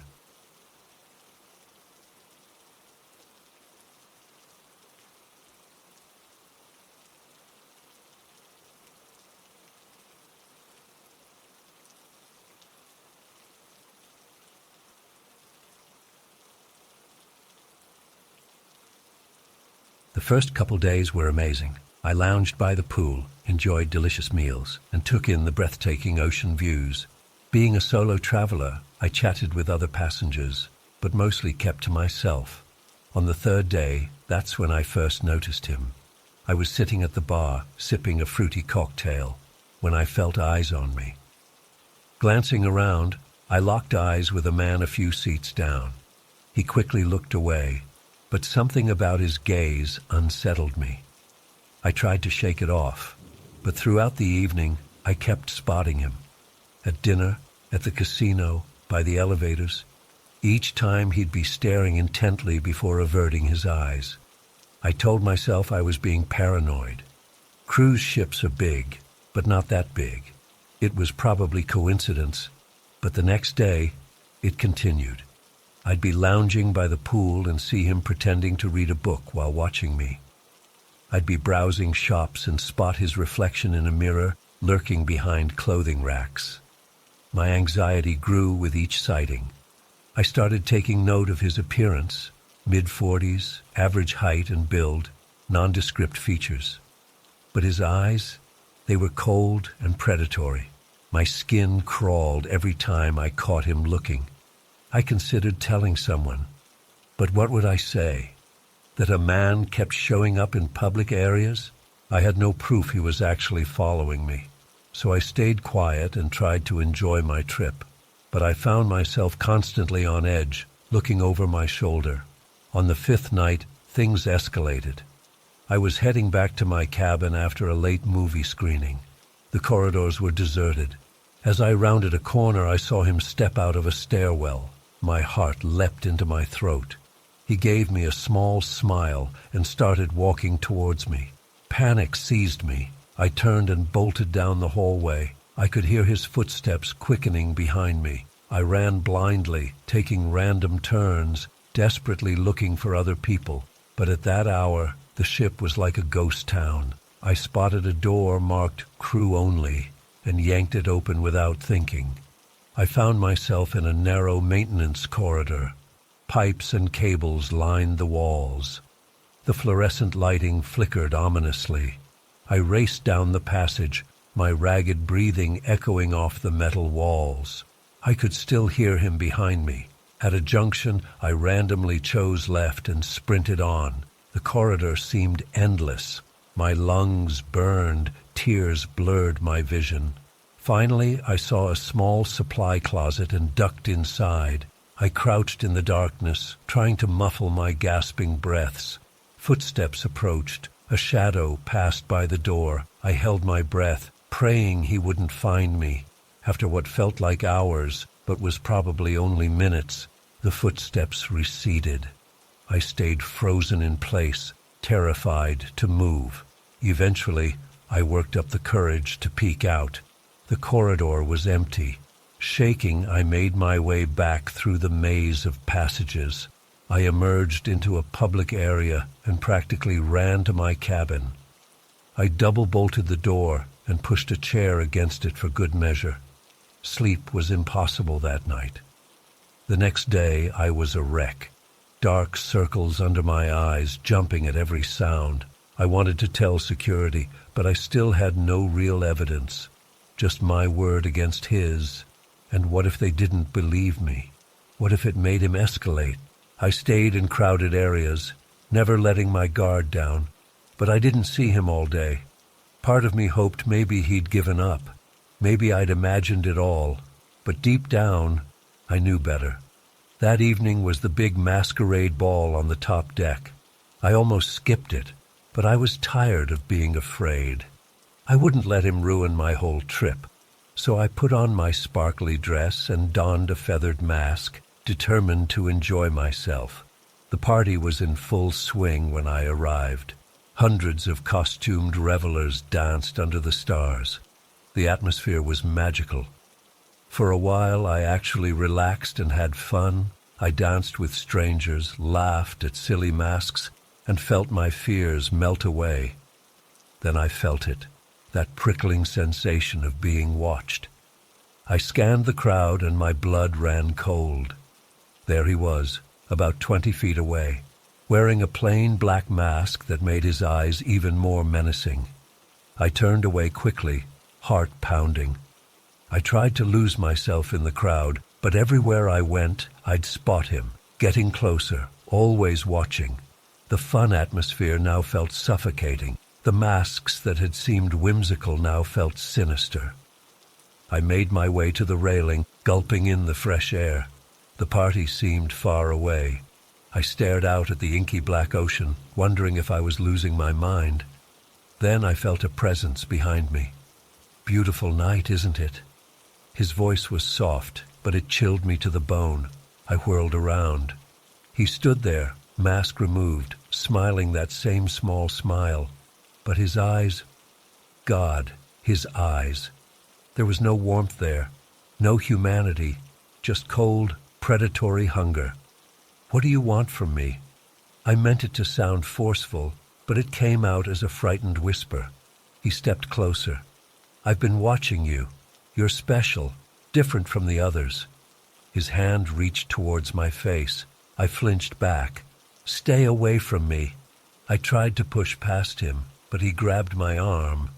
His grip was like iron. "Don't be afraid," he murmured. "We're meant to be together. I can see it. Can't you feel it too?"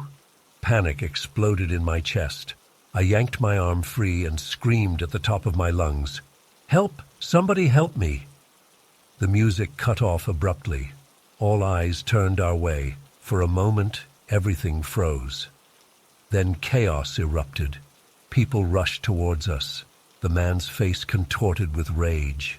He lunged for me, but I ducked away. Strong hands grabbed him, restraining him. Security guards appeared out of nowhere. Everything after that was a blur. I sobbed as I told the ship's officers what had happened. They'd apparently already been investigating reports of a passenger harassing women.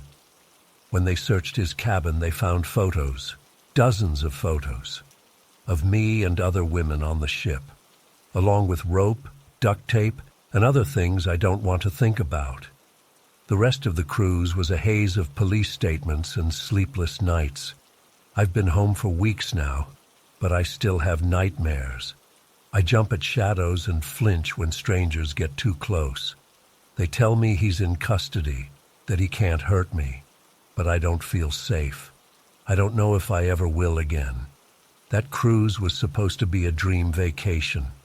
Instead, it shattered my sense of security and left me with scars that may never fully heal. I know I'm lucky. It could have been so much worse. But sometimes I wonder, what if I hadn't screamed? What if help hadn't come? The thought makes me sick. I'm trying to move forward, to not let fear control my life. But it's hard. That man took something from me that I don't know how to get back. My trust, my peace of mind, my belief in the basic goodness of strangers. I'm sharing this as a warning. Trust your instincts. If something feels off, speak up. Don't worry about seeming paranoid or rude. Better safe than sorry. And please, be careful out there. The world can be a beautiful place, but there are monsters hiding in plain sight. I learned that the hard way.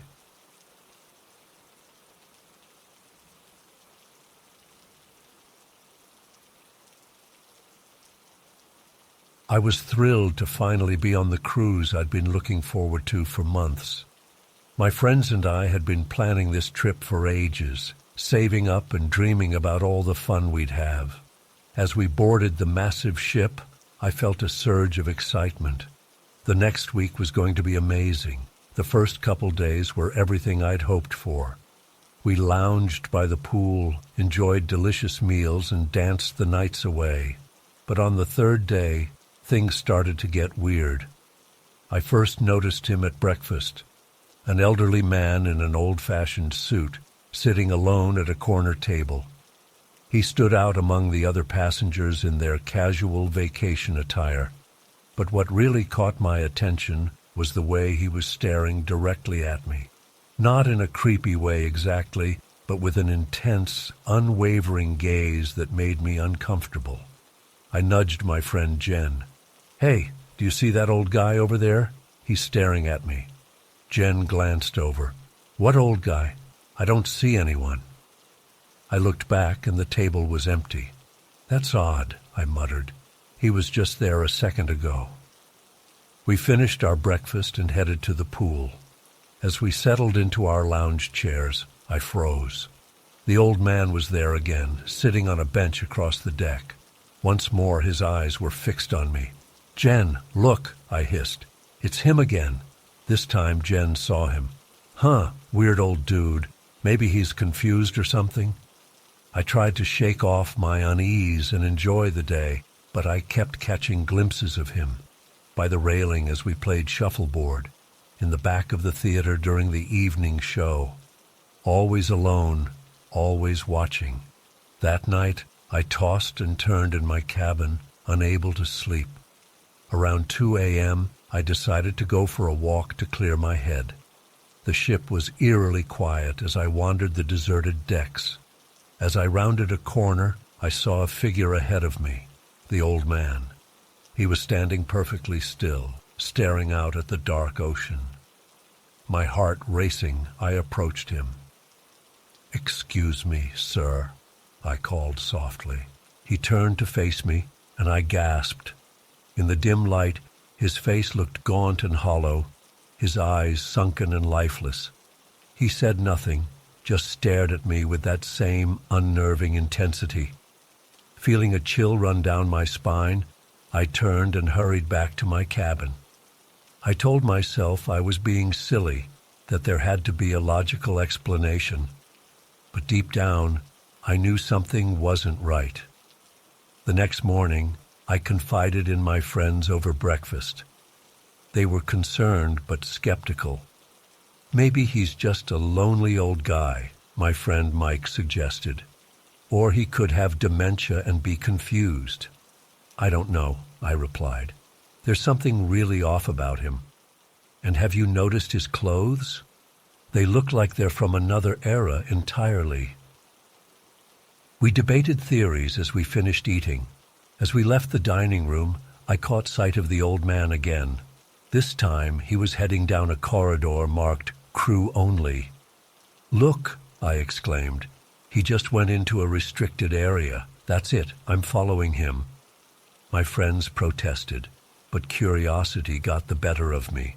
I slipped past the "No Passengers" sign and hurried down the narrow hallway. I could hear footsteps ahead, but when I turned the corner, the passage was empty. Confused, I kept going, deeper into the bowels of the ship. The corridors twisted and turned, and soon I realized I was completely lost. Just as panic started to set in, I spotted a crew member. "Excuse me," I said.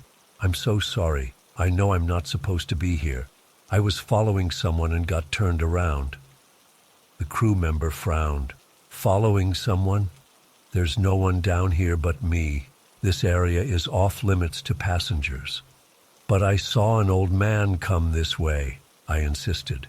Tall, thin, wearing an old-fashioned suit. The crew member's expression changed from annoyed to concerned. "Ma'am, are you feeling all right? There's no one like that on board. Maybe you should head back to your cabin and rest." Shaken, I let him escort me back to the passenger area. My mind was reeling. How could the old man have disappeared? And what did the crew member mean? There was no one like that on board.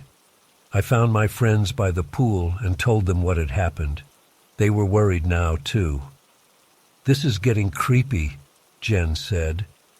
"Maybe we should talk to security or something." We decided to go to the purser's desk and inquire about the mysterious passenger.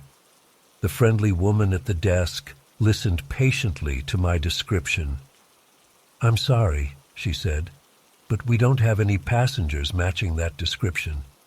Are you sure it wasn't another guest you saw?" "I'm positive," I insisted. "He's hard to miss. He looks like he stepped out of the 1920s or something." The purser's smile faded slightly. "Ma'am, I can assure you we have no passengers like that on our manifest. Perhaps you saw a member of our entertainment staff in costume." But I knew that wasn't it. The old man wasn't part of any show or activity. And why would an entertainer be wandering restricted areas of the ship?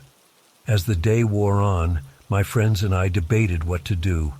They were starting to believe me now, but we were all at a loss to explain what was happening. That evening we decided to split up and search the ship, hoping to spot the old man again. I took the upper decks, my heart pounding as I scanned the crowds of passengers enjoying the night air. Just as I was about to give up, I saw him. He was standing alone at the very back of the ship, gazing out at our wake. This time, I was determined to get answers. I approached him slowly. "Excuse me, sir," I said, my voice shaking slightly. "I was hoping I could talk to you for a moment." He turned to face me, and I felt that same chill I'd experienced the night before. Up close, there was something almost translucent about his skin, and his eyes seemed to look right through me. "Who are you?" I asked. "Why do you keep watching me?" For a long moment he said nothing. Then, in a voice that sounded like the creaking of old wood, he spoke. "You can see me."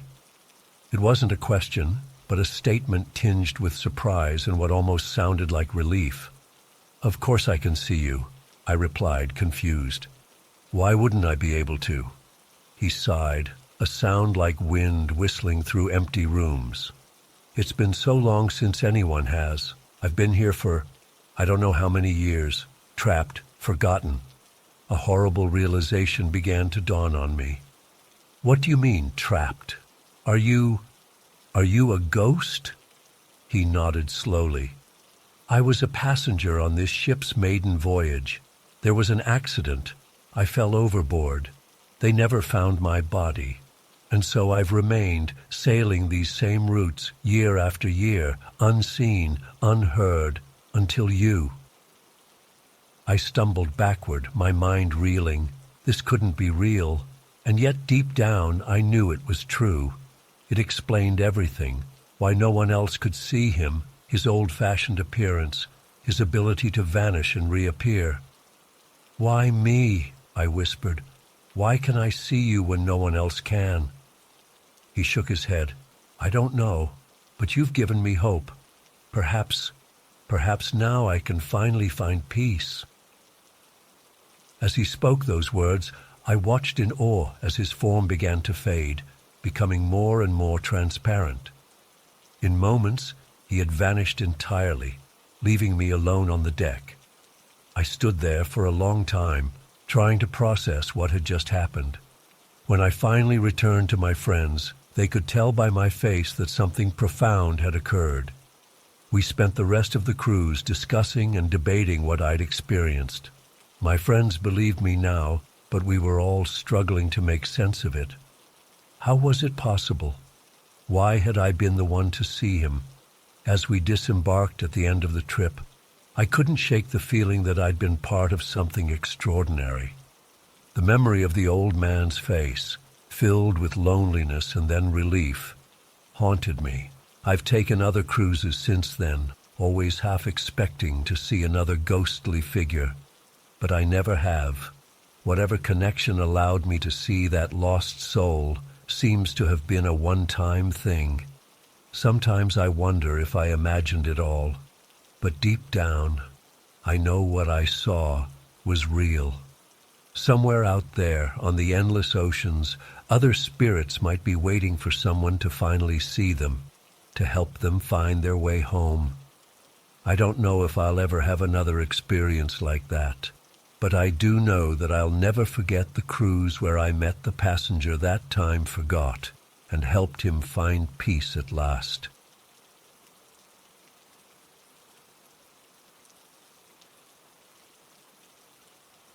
I was making my rounds, checking on patients in the intensive care unit.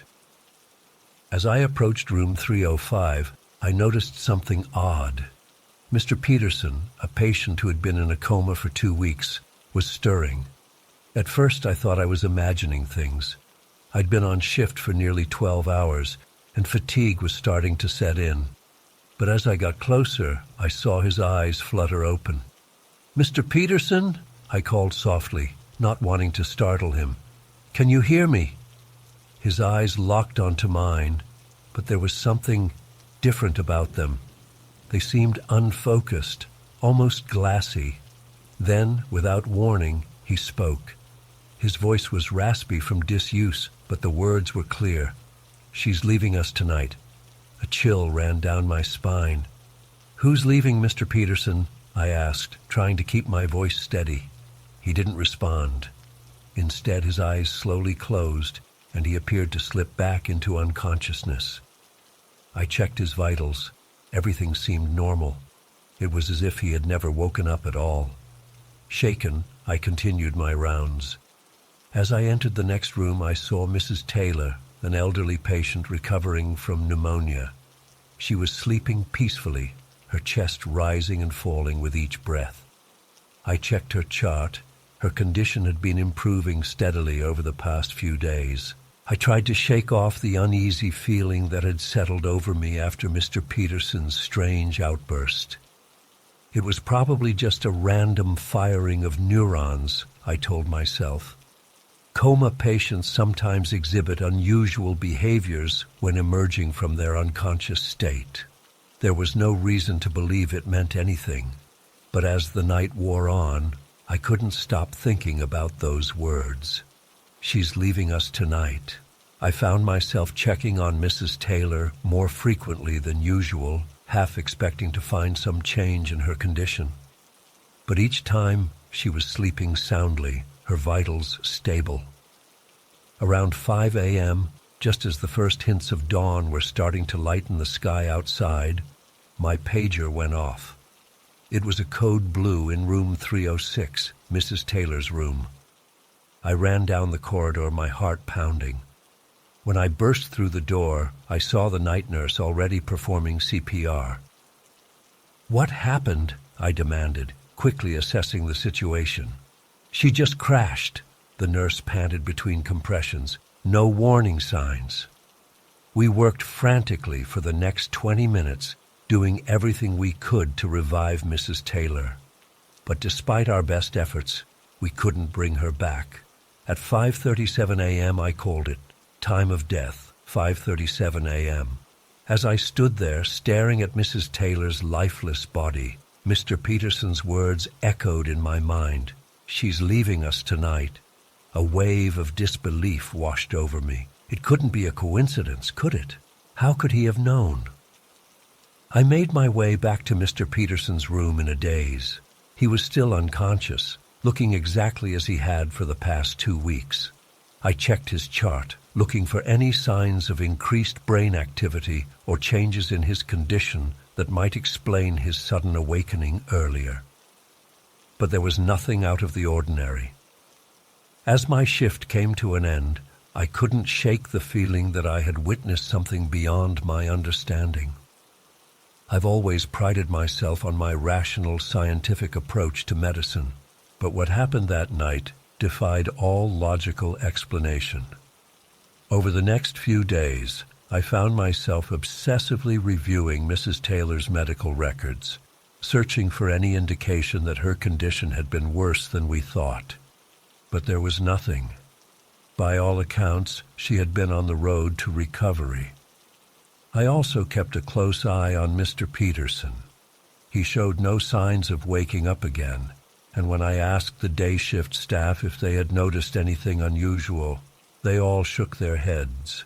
It was as if that brief moment of consciousness had never happened.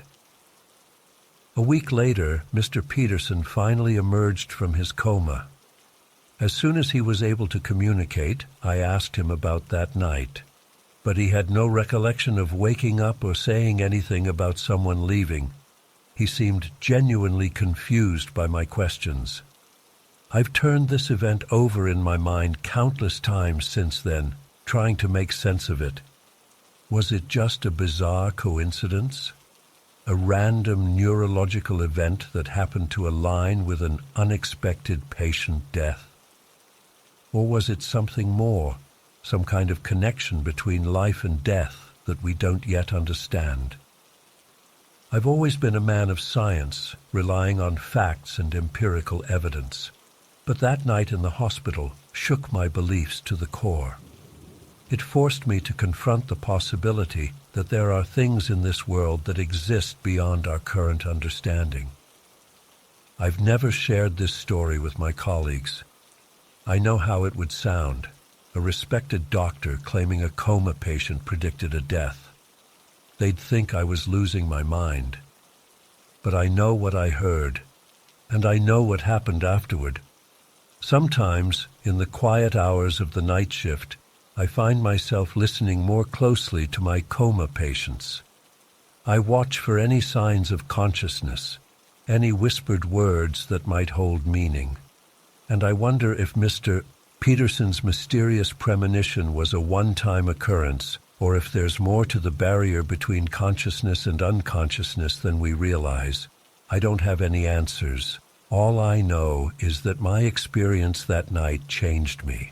It opened my eyes to the possibility that there are forces at work in our world that we can't explain or understand. And while part of me still clings to the rational explanations I've been trained to seek, another part of me remains open to the mysteries that exist in the spaces between life and death, consciousness and unconsciousness. As doctors, we're taught to trust in science and medicine, but my encounter with Mr. Peterson reminded me that there's still so much we don't know about the human mind and the nature of consciousness. It's a humbling realization, and one that has made me a more compassionate and open-minded physician. I still work the night shift at Central Hospital, and every time I walk past room 305, I can't help but pause for a moment, wondering if I'll ever witness anything like that again. The memory of that night remains vivid in my mind, a constant reminder that sometimes the line between the explicable and the inexplicable is thinner than we'd like to believe.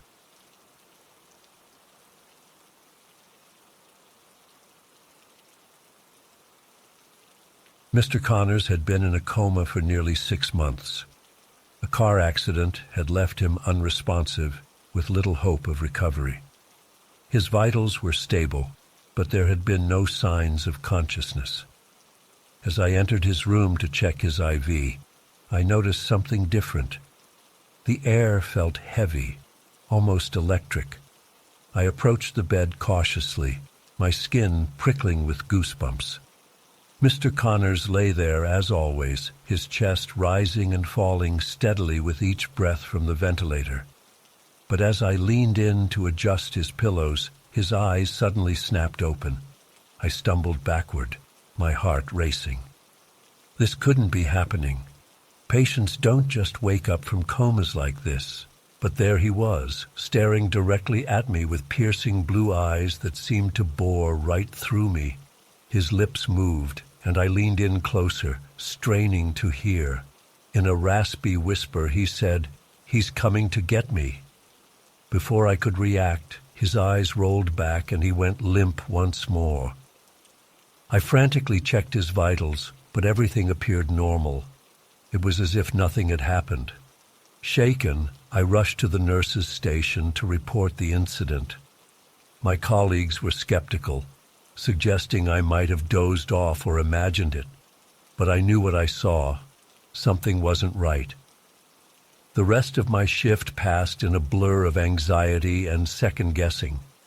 Had I really seen Mr. Connors awake? Was I losing my mind? I couldn't shake the feeling that something ominous was about to happen. As dawn broke, I was preparing to head home when all hell broke loose. Alarms blared throughout the ward, and security guards came rushing down the hallway. My stomach dropped as I realized they were heading straight for Mr. Connors' room. I followed the commotion, arriving just in time to see the head of security rewinding the security footage. What I saw on that grainy black and white screen chilled me to the bone. At precisely 3:17 a.m., a tall figure in a dark coat entered Mr. Connors' room. The stranger moved with purpose, quickly disconnecting tubes and monitors. Then, with surprising strength, he lifted Mr. Connors from the bed and placed him in a wheelchair that seemed to materialize out of nowhere. The most chilling part? Not a single alarm had gone off. No one had noticed anything amiss until the morning shift arrived to find an empty bed. How was this possible? I had been at the nurse's station all night, mere steps away from Mr. Connors' room. How could someone have wheeled a comatose patient right past me without me noticing? The police arrived within the hour, cordoning off the room and questioning everyone on staff. When they got to me, I hesitated. Should I tell them about Mr. Connors waking up? Would they even believe me? In the end, I decided to keep that part to myself. It sounded too crazy, even to my own ears. As the investigation unfolded over the next few days, more questions arose than answers. The security footage showed the mysterious man and Mr. Connors leaving through a side exit, but there was no trace of them after that. It was as if they had vanished into thin air. I couldn't sleep, couldn't eat. Every time I closed my eyes, I saw Mr. Connors' face, heard his whispered warning. What did he mean? Who was coming to get him? A week after the disappearance, we finally got a break in the case. The police identified the mysterious figure as James Connors, Mr. Connors' estranged son. Apparently, James had been estranged from his father for years due to a family dispute. But when he heard about the accident, something changed. He had been visiting the hospital regularly, always during visiting hours, always above board. No one had suspected anything. As the detective explained it to us, James had made a promise to his father years ago. He had sworn that if anything ever happened to him, he wouldn't let him waste away in a hospital bed. He would find a way to bring him home no matter what. It was a touching story in a way. A son's devotion to his father, a promise kept against all odds, but it didn't explain everything. How had James managed to bypass all our security measures? How had he known exactly when to come? And most importantly, how had Mr. Connors known it was going to happen? The case eventually went cold. Mr. Connors and his son were never found. The hospital implemented stricter security measures, and life went on. But I couldn't let it go. I kept replaying that night in my mind, trying to make sense of it all. The eerie stillness in the room, the sudden awakening, those piercing blue eyes. It was like something out of a dream or a nightmare. Months passed, and I found myself unable to shake the feeling that there was more to the story. I started doing my own research, digging into Mr. Connors' past, trying to find any clue that might explain what had happened. What I discovered only deepened the mystery. Mr. Connors had been a respected physicist, specializing in quantum mechanics and theories of consciousness. His work had been controversial, pushing the boundaries of what was considered possible. In his last published paper before the accident, he had proposed a radical theory about the nature of comas. He suggested that the consciousness of coma patients might not be dormant, but rather existing in a different plane of reality. It was far-fetched, bordering on science fiction, but as I read his words, I couldn't help but wonder. Had Mr. Connors somehow known what was going to happen that night? Had he been aware all along, trapped in a reality we couldn't perceive? And if so, what did that mean for all the other patients in similar conditions? The questions haunted me, keeping me up at night. I became obsessed, poring over medical journals and fringe theories, trying to find some explanation that made sense. My colleagues started to worry about me. They suggested I take some time off, see a therapist. Maybe they were right. Maybe I was losing it. But I couldn't let it go. I felt like I was on the verge of understanding something profound, something that could change everything we thought we knew about consciousness and reality. 1 year to the day after Mr. Connors' disappearance, I received an unmarked envelope in my mailbox. Inside was a single sheet of paper with a message typed in plain text. "Thank you for believing. The truth is out there, but not everyone is ready to see it. Keep asking questions. JC." My hands shook as I read the note. JC. James Connors? Or perhaps Mr. Connors himself? I'll never know for sure, but in that moment, I felt a sense of validation. I wasn't crazy. Something truly inexplicable had happened that night. Something that defied our current understanding of science and consciousness. I still work at Mercy General, still do the night shift. But now, when I make my rounds, I pay closer attention. I listen not just with my ears, but with my whole being. Because I know now that there's more to this world than what we can see or touch. There are mysteries beyond our comprehension, realities beyond our perception. And sometimes, just sometimes, we get a glimpse of what lies beyond. It's terrifying and awe-inspiring all at once. It changes you, knowing that the world is so much stranger and more wonderful than we ever imagined. I don't have all the answers. I probably never will, but I'll keep asking questions, keep seeking the truth, because that's what Mr. Connors would have wanted. And who knows, maybe someday I'll get another message, another clue to unravel this cosmic mystery.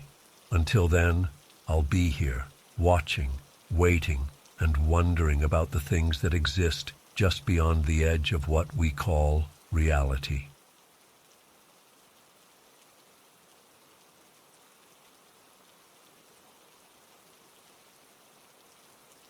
As I walked into the dimly lit facility, just before 11 p.m., an uneasy feeling settled in my stomach.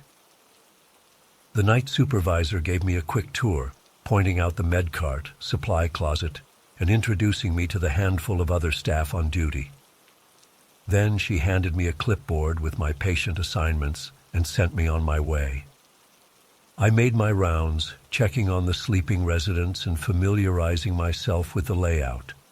Most of the elderly patients were sound asleep, their soft snores the only sound breaking the eerie silence. Everything seemed normal enough, if a bit creepy in the shadows. Around 2 a.m. I was doing another round of checks when I heard a faint voice coming from room 212. I quietly opened the door to find Mrs. Harding, an 87-year-old woman with dementia, sitting up in bed and talking to the empty corner of the room. "Mrs. Harding," I whispered, "is everything all right?" She turned to me with a warm smile. "Oh, hello, dear. I'm just chatting with George. He likes to visit me at night, you see."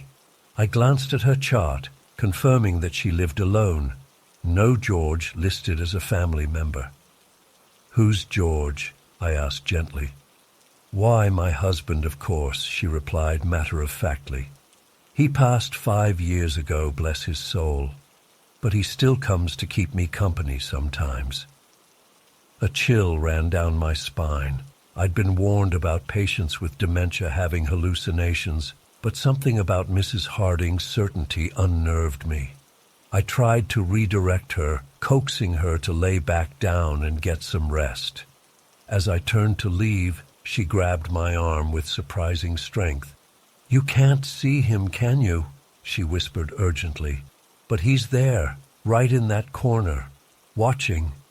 I instinctively looked to where she was pointing, seeing nothing but shadows. "Try to get some sleep, Mrs. Harding," I said, my voice shakier than I intended. "I'll check on you again soon." As I closed the door behind me, the hallway felt darker and colder than before. I shook off the lingering unease, telling myself it was just my imagination and lack of sleep getting to me. But things only got stranger from there.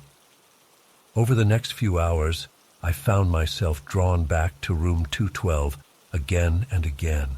Each time, Mrs. Harding was awake, sometimes muttering to herself, sometimes staring intently at that same corner.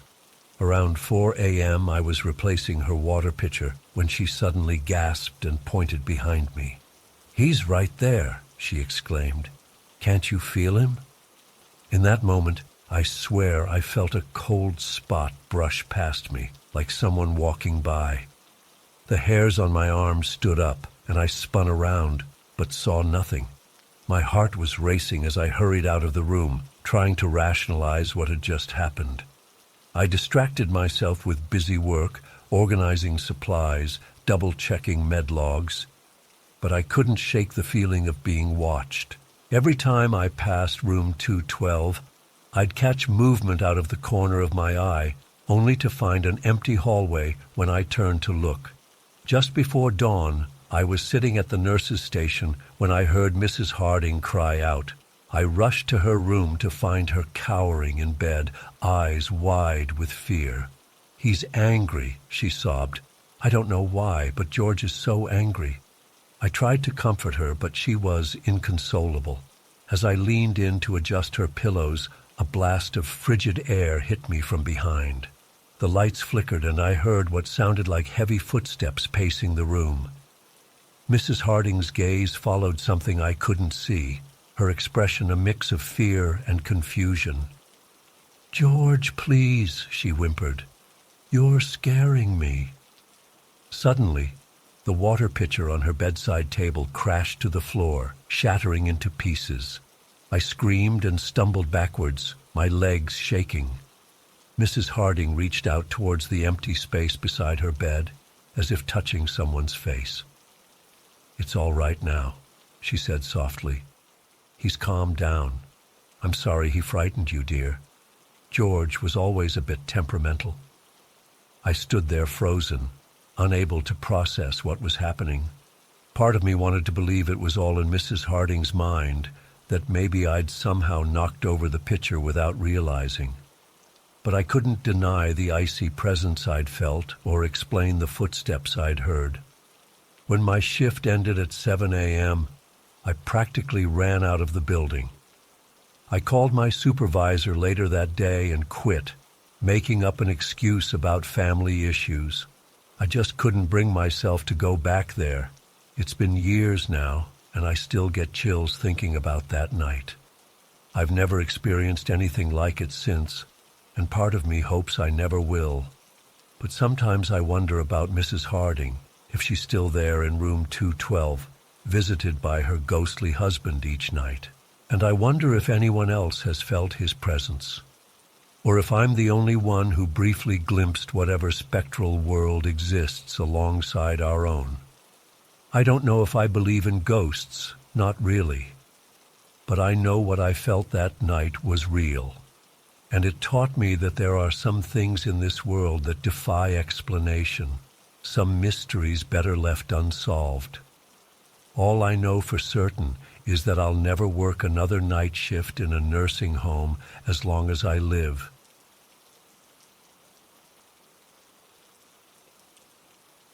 I started my new job at Westbrook & Associates last month, eager to begin my career in the legal field. The small law firm was nestled in the heart of our quaint town, its brick facade blending seamlessly with the charming storefronts lining Main Street. As I walked through the heavy wooden doors on my first day, the scent of old books and leather chairs filled my nostrils. Janet, the office manager, greeted me with a tight smile that didn't quite reach her eyes. There was something unsettling about her demeanor, a coldness that made me hesitate as I shook her hand. She led me to a cramped office in the back, gesturing vaguely at a desk piled high with manila folders and loose papers. "Your main responsibility will be delivering these envelopes," Janet explained, holding up a thick, cream-colored envelope. "Take one each day to the address listed. Don't lose them, don't open them, and don't be late." I nodded, confused, but eager to prove myself. The next morning I drove to the outskirts of town clutching the first envelope. As I turned down a narrow dirt road, an imposing brick building loomed ahead. Vines crept up its weathered walls and most of the windows were boarded up. My stomach clenched as I approached the rusted metal door. This couldn't be right. The place looked abandoned. With trembling hands, I slipped the envelope through the mail slot and hurried back to my car. As I was pulling away, movement in an upper window caught my eye. I glimpsed a dark figure peering out from behind a tattered curtain before it quickly vanished. My heart raced as I sped back to town, trying to convince myself I had imagined it. Each day I made the same unsettling trip, and each time I felt eyes watching me from that same window. I tried telling myself it was just my imagination running wild, but deep down I knew something wasn't right. Why was I delivering envelopes to an abandoned building? Who or what was inside? After 2 weeks, I worked up the courage to ask Janet about it. Her eyes flashed with anger as she snapped, "That's none of your concern. Just do your job and stop asking questions." That night, I tossed and turned, unable to shake my unease.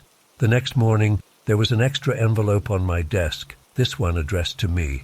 With shaking hands, I tore it open to find a single sentence scrawled in spidery handwriting. "Stop asking questions."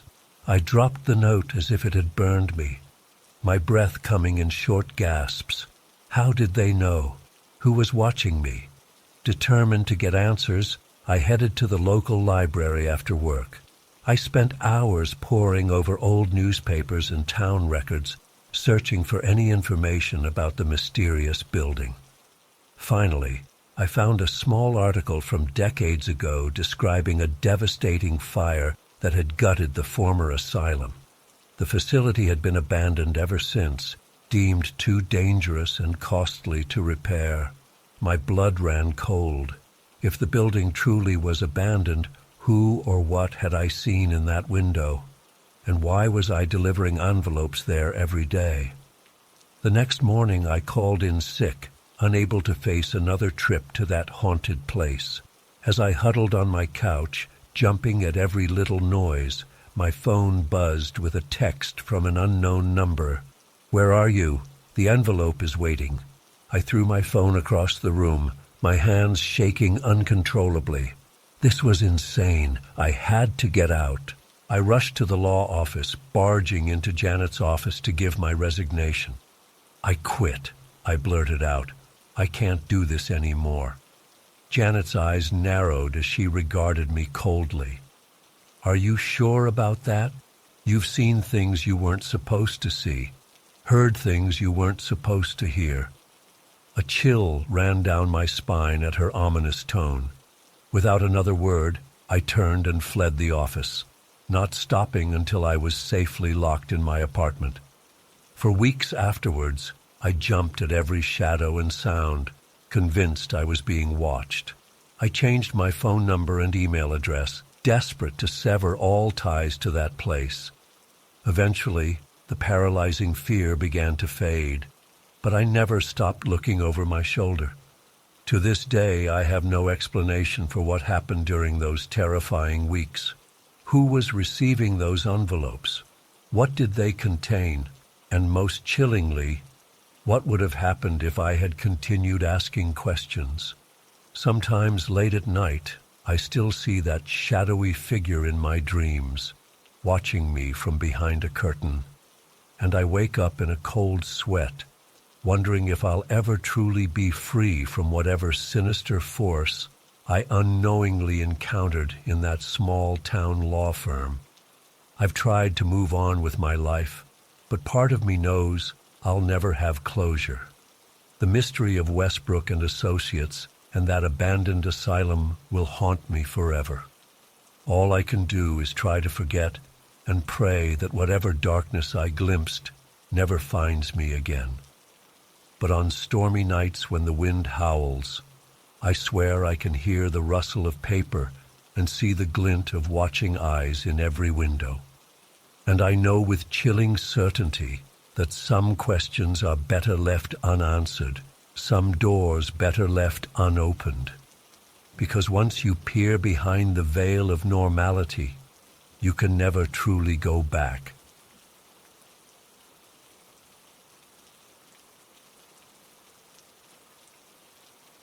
I had been working at Langley's bookstore for just over a week when things started to get weird. It was a quaint little shop in the heart of downtown, packed floor to ceiling with dusty old tomes. Mr. Langley himself was an eccentric old man who always wore tweed jackets with elbow patches. He'd hired me on the spot when I mentioned my love of obscure poetry. The first few days were pretty mundane, restocking shelves, helping the occasional customer find a book, that sort of thing. But I kept noticing Mr. Langley disappearing into the back room for long stretches of time. When he'd emerge, he always looked a bit off, pale and shaky, with a faraway look in his eyes. I didn't think much of it at first. Maybe he just had stomach issues or something. But then one day, as I was reshelving some books in the history section, I heard a strange, rhythmic thumping coming from the back of the store. It was faint, but distinct. Thump, thump, thump, thump. I frowned, cocking my head to listen more closely. It almost sounded like a heartbeat, but that was ridiculous. After a few moments, it faded away. I shrugged it off as my imagination running wild. But over the next few days, I kept hearing odd noises when I was alone in the shop. Whispers that seemed to be coming from inside the walls. The sound of something heavy being dragged across the floor. Once, I could have sworn I heard muffled screaming. Each time I'd go investigate, but the sounds always stopped before I could pinpoint their source. I started to wonder if the stress of the new job was getting to me. Maybe I just needed more sleep. Then came the day of my first solo shift. Mr. Langley had a doctor's appointment, so I'd be manning the store alone all afternoon. As he was leaving, he gripped my arm and fixed me with an intense stare. "Whatever you do," he said in a low, urgent tone, "do not open the door in the back room, no matter what you hear. Do you understand?" I nodded, a bit taken aback by his vehemence. He hurried out, leaving me alone in the musty old shop. For the first hour or so, everything was quiet. I busied myself with inventory and helping the few customers who wandered in. But as the afternoon wore on, that eerie silence started to feel oppressive. The rows of books loomed over me, and I couldn't shake the feeling of being watched. That's when I heard it. A soft scratching sound coming from the back room. I froze, straining my ears. There it was again, definitely coming from behind that mysterious door Mr. Langley had warned me about. I hesitated, remembering his words, but curiosity got the better of me, and I crept towards the back of the store. The scratching grew louder as I approached. Standing in front of the door, I could see it was secured with a rusty old padlock. Suddenly, a whispering voice drifted through the cracks. "Help us, please." I stumbled back, my heart racing. This couldn't be real. I had to be imagining things. But then came a series of loud thuds, like something throwing itself against the other side of the door. The entire frame shook with the impact. I scrambled away, fumbling for my phone with trembling hands. I had to call Mr. Langley. This was insane. As the phone rang, I paced anxiously by the front counter. To my horror, I realized the noises were getting louder. The thumping had taken on that heartbeat rhythm again, growing faster and more frantic. Mr. Langley finally answered on the fourth ring. Before I could even explain, he cut me off. "I told you not to go near that door," he hissed. "Listen to me very carefully. You need to leave. Now, don't look back, don't ask questions, just go." The call cut off abruptly. I stood there in shock for a moment, the phone still clutched to my ear. A resounding crash from the back room snapped me out of my daze. I whirled around to see books toppling from the shelves as the entire building seemed to tremble. That's when I saw it. A dark, viscous liquid oozing out from under the backroom door. It crept across the floor with unnatural speed, tendrils reaching out as if alive. I didn't need any more convincing. I bolted for the exit, my feet barely touching the ground. As I burst out onto the sidewalk, I could have sworn I heard an inhuman shriek from inside the store. I ran all the way home, not daring to look back. When I finally caught my breath, I tried calling Mr. Langley again, but it went straight to voicemail. The next day, I went back to the bookstore, half convinced I'd imagined the whole thing, but a closed indefinitely sign hung in the window. The shelves inside were in disarray, books scattered across the floor. And there, in the center of it all, was that accursed door, standing wide open. I never saw Mr. Langley again. The bookstore remains shuttered to this day, its windows covered in thick layers of dust. Sometimes, when I walk by late at night, I swear I can still hear that rhythmic thumping coming from inside. I don't know what was behind that door. Part of me never wants to find out.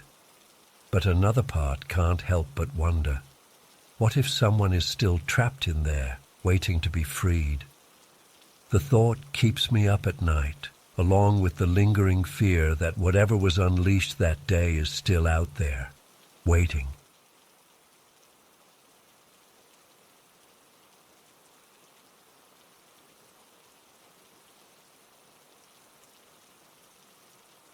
I've never been much of an outdoorsman, but last fall I decided to challenge myself with a solo hunting trip deep in the Appalachian wilderness. I'd been feeling restless, stuck in my routines, and thought getting away from it all might do me some good. Little did I know the terror that awaited me in those remote woods. I drove several hours into increasingly rural areas, finally reaching the trailhead of an isolated hiking path. Shouldering my heavy pack, I set off into the dense forest. The autumn air was crisp and the leaves crunched underfoot as I made my way deeper into the wilderness. After a few hours of hiking, I found a small clearing that seemed like a good spot to set up camp. As the sun began to set, I got a fire going and heated up some beans for dinner. The flames cast flickering shadows across the surrounding trees. An owl hooted in the distance. Despite being alone in the middle of nowhere, I felt fairly relaxed as I settled in for the night. I must have dozed off for a bit because I was jolted awake some time later by an odd sound. At first I thought it was just the wind, but as I listened more closely, I realized it was singing. A man's voice, low and melodic, drifting through the trees. I sat up, straining my ears. Who else could be out here? "Hello?" I called out. "Is someone there?" The singing stopped abruptly. For a moment there was only silence. Then it started again, but this time it sounded like multiple voices harmonizing together. The hairs on the back of my neck stood up. Something about those ethereal voices echoing through the dark forest felt deeply unnatural.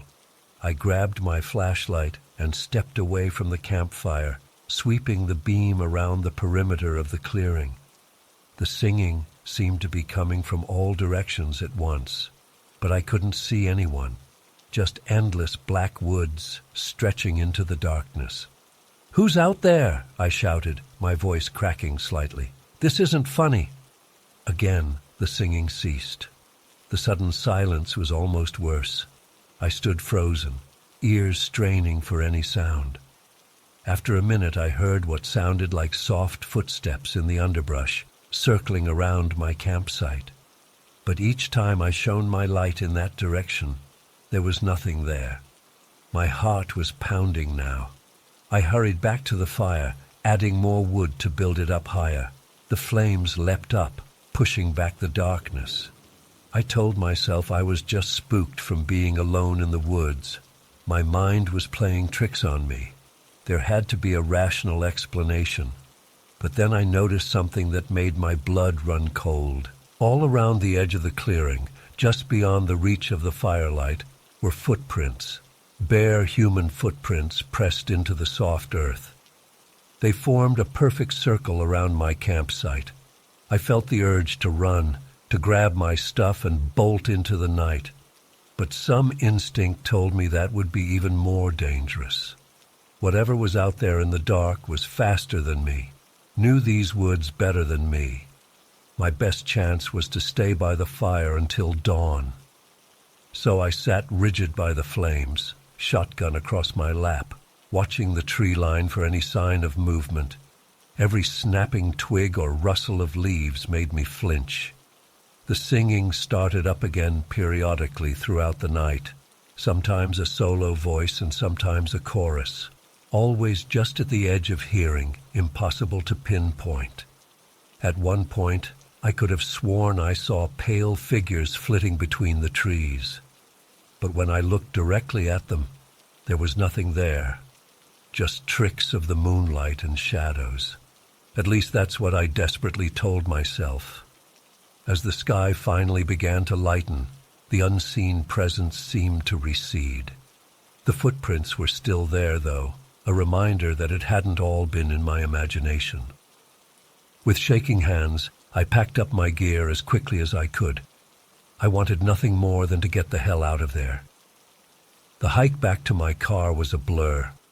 I kept looking over my shoulder, half expecting to see someone, or something, following me. But the forest was quiet and still in the early morning light, no sign of anything unusual. It wasn't until I was driving home that the full weight of what I'd experienced hit me. I pulled over to the side of the road and broke down sobbing, overwhelmed by residual terror and relief at having escaped. I've tried to rationalize it in the months since. Maybe it was some kind of prank or initiation ritual by locals. Maybe I ate some bad mushrooms and hallucinated the whole thing.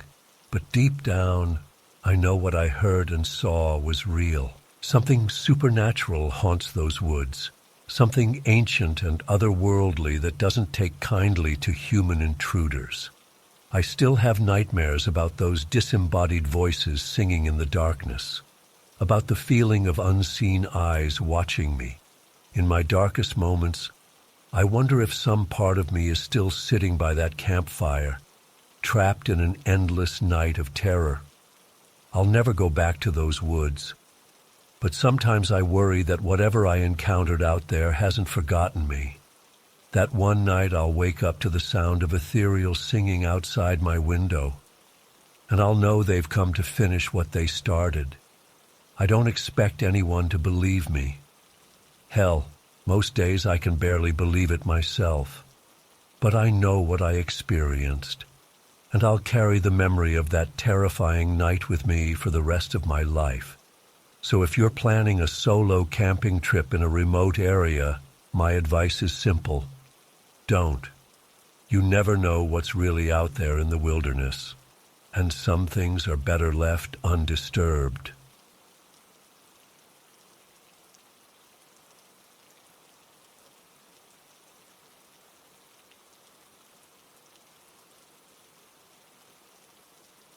It was supposed to be a routine hunting trip, just like countless others I'd taken before. I'd driven my old pickup deep into the mountains, following familiar logging roads to my favorite spot. The weather forecast had called for some rain, but nothing too severe. As I set up camp and prepared for an early morning hunt, I noticed dark clouds gathering on the horizon. No big deal, I thought. I've weathered plenty of storms out here. But as night fell, the wind picked up and rain began lashing down in sheets. Thunder boomed overhead as lightning illuminated the churning sky. This was no ordinary storm. It was a full-blown tempest. My flimsy tent was no match for the gale-force winds. I knew I needed to find better shelter, and fast. Throwing my gear into the truck, I drove deeper into the mountains, hoping to find some kind of refuge. The rain was coming down so hard I could barely see the road. Tree branches whipped across my windshield as I inched along, praying I wouldn't slide off the muddy track. Just when I was about to give up hope, I spotted a dark shape through the downpour, the outline of a small cabin. Thank God, I thought. I pulled up and dashed through the rain to the porch. The cabin looked old and abandoned, its weathered boards gray with age. Peering through a grimy window, I saw it was sparsely furnished but appeared intact. I tried the door, and to my relief, it swung open with a creak. Inside it was musty but dry. A rustic wooden table and chairs occupied one corner. A stone fireplace dominated the far wall, and a narrow cot stood against the other. It wasn't much, but it would do. I hurried back to grab my gear from the truck. As I lugged my bags inside, a flicker of movement caught my eye. I whirled around, but saw only shadows. Must be my nerves, I told myself. Once inside, I built a fire in the hearth to drive away the damp chill. The flames cast flickering shadows on the walls as I settled in for the night. Outside, the storm continued to rage. As I was drifting off to sleep, a loud creak jolted me awake. The cabin door was slowly swinging open, as if pushed by an unseen hand. Heart pounding, I got up to close and latch it securely. No sooner had I laid back down when I heard it, a faint scratching sound coming from outside. I froze, straining my ears. There it was again. Scratch, scratch, scratch. It seemed to be moving around the perimeter of the cabin. Just a branch in the wind, I muttered. But the scratching continued, growing more insistent. It didn't sound like any branch I'd ever heard. I don't know how long I lay there listening to that eerie sound. Hours, probably, though it felt like an eternity. Eventually, blessed silence fell. Utterly exhausted, I drifted into an uneasy sleep. I awoke with a start sometime in the night. The fire had died down to embers, leaving the cabin in near darkness. But even in the gloom, I could sense something was different. The air felt thick, oppressive. The hairs on the back of my neck stood up. Though I couldn't see or hear anything, I had the overwhelming feeling that I wasn't alone. I lay perfectly still, hardly daring to breathe. There was a presence in the room with me. I couldn't explain how I knew, but I was certain of it. Something was watching me from the shadows. My mind raced through the possibilities. A bear, a mountain lion. But no animal could have opened that door or caused that scratching sound. This was something else entirely. I wanted to bolt for the door, but terror kept me frozen in place. So I lay there, hardly breathing, as the unseen watcher loomed over me in the dark. I must have passed out from sheer exhaustion and fear, because the next thing I knew, pale morning light was streaming through the windows. The oppressive presence was gone, leaving only a lingering sense of dread. As my eyes adjusted, I noticed something that made my blood run cold. There, stacked neatly by the cold fireplace, was a fresh pile of firewood. Wood that definitely hadn't been there the night before. I scrambled to my feet, my heart pounding. Someone, or something, had been in the cabin while I slept. The same entity that had opened the door, made those scratching sounds, and watched me in the night. I grabbed my gear and bolted for the door, not even bothering to check if I'd left anything behind. I just needed to get out of there. But as I stepped onto the porch, I stopped short. There, in a neat pile next to my truck, was another stack of freshly chopped wood. And on the truck bed was a massive log, cleanly cut as if by an axe. I stood there gaping, unable to process what I was seeing. It was impossible. I hadn't brought an axe, and there was no way I could have cut that log, even if I had one. Whatever had been in that cabin with me had followed me out here. It had been busy while I slept, cutting wood as if performing some bizarre ritual. That's when I noticed the footprints, large, bare human footprints in the mud, leading from the woods to my truck and back again. But they weren't normal prints. They were over a foot long, with strangely elongated toes. Panic overtook me. I leapt into my truck and peeled out of there, spraying mud and gravel. I didn't stop driving until I was back in civilization, my hands shaking on the wheel the entire time. It's been months since that night in the mountains, but I still wake up in a cold sweat, imagining those inhuman footprints and that invisible watcher in the dark. I've tried to rationalize it.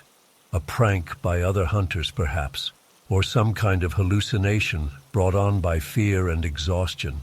But deep down, I know the truth. Something beyond human understanding was in that cabin with me. Something that moved silently in the night, that could open doors and chop wood with inhuman strength. I don't go hunting anymore. The thought of those dark forests fills me with dread. But sometimes, on stormy nights, I imagine I hear a faint scratching at my window, and I wonder if that thing from the mountains has followed me home.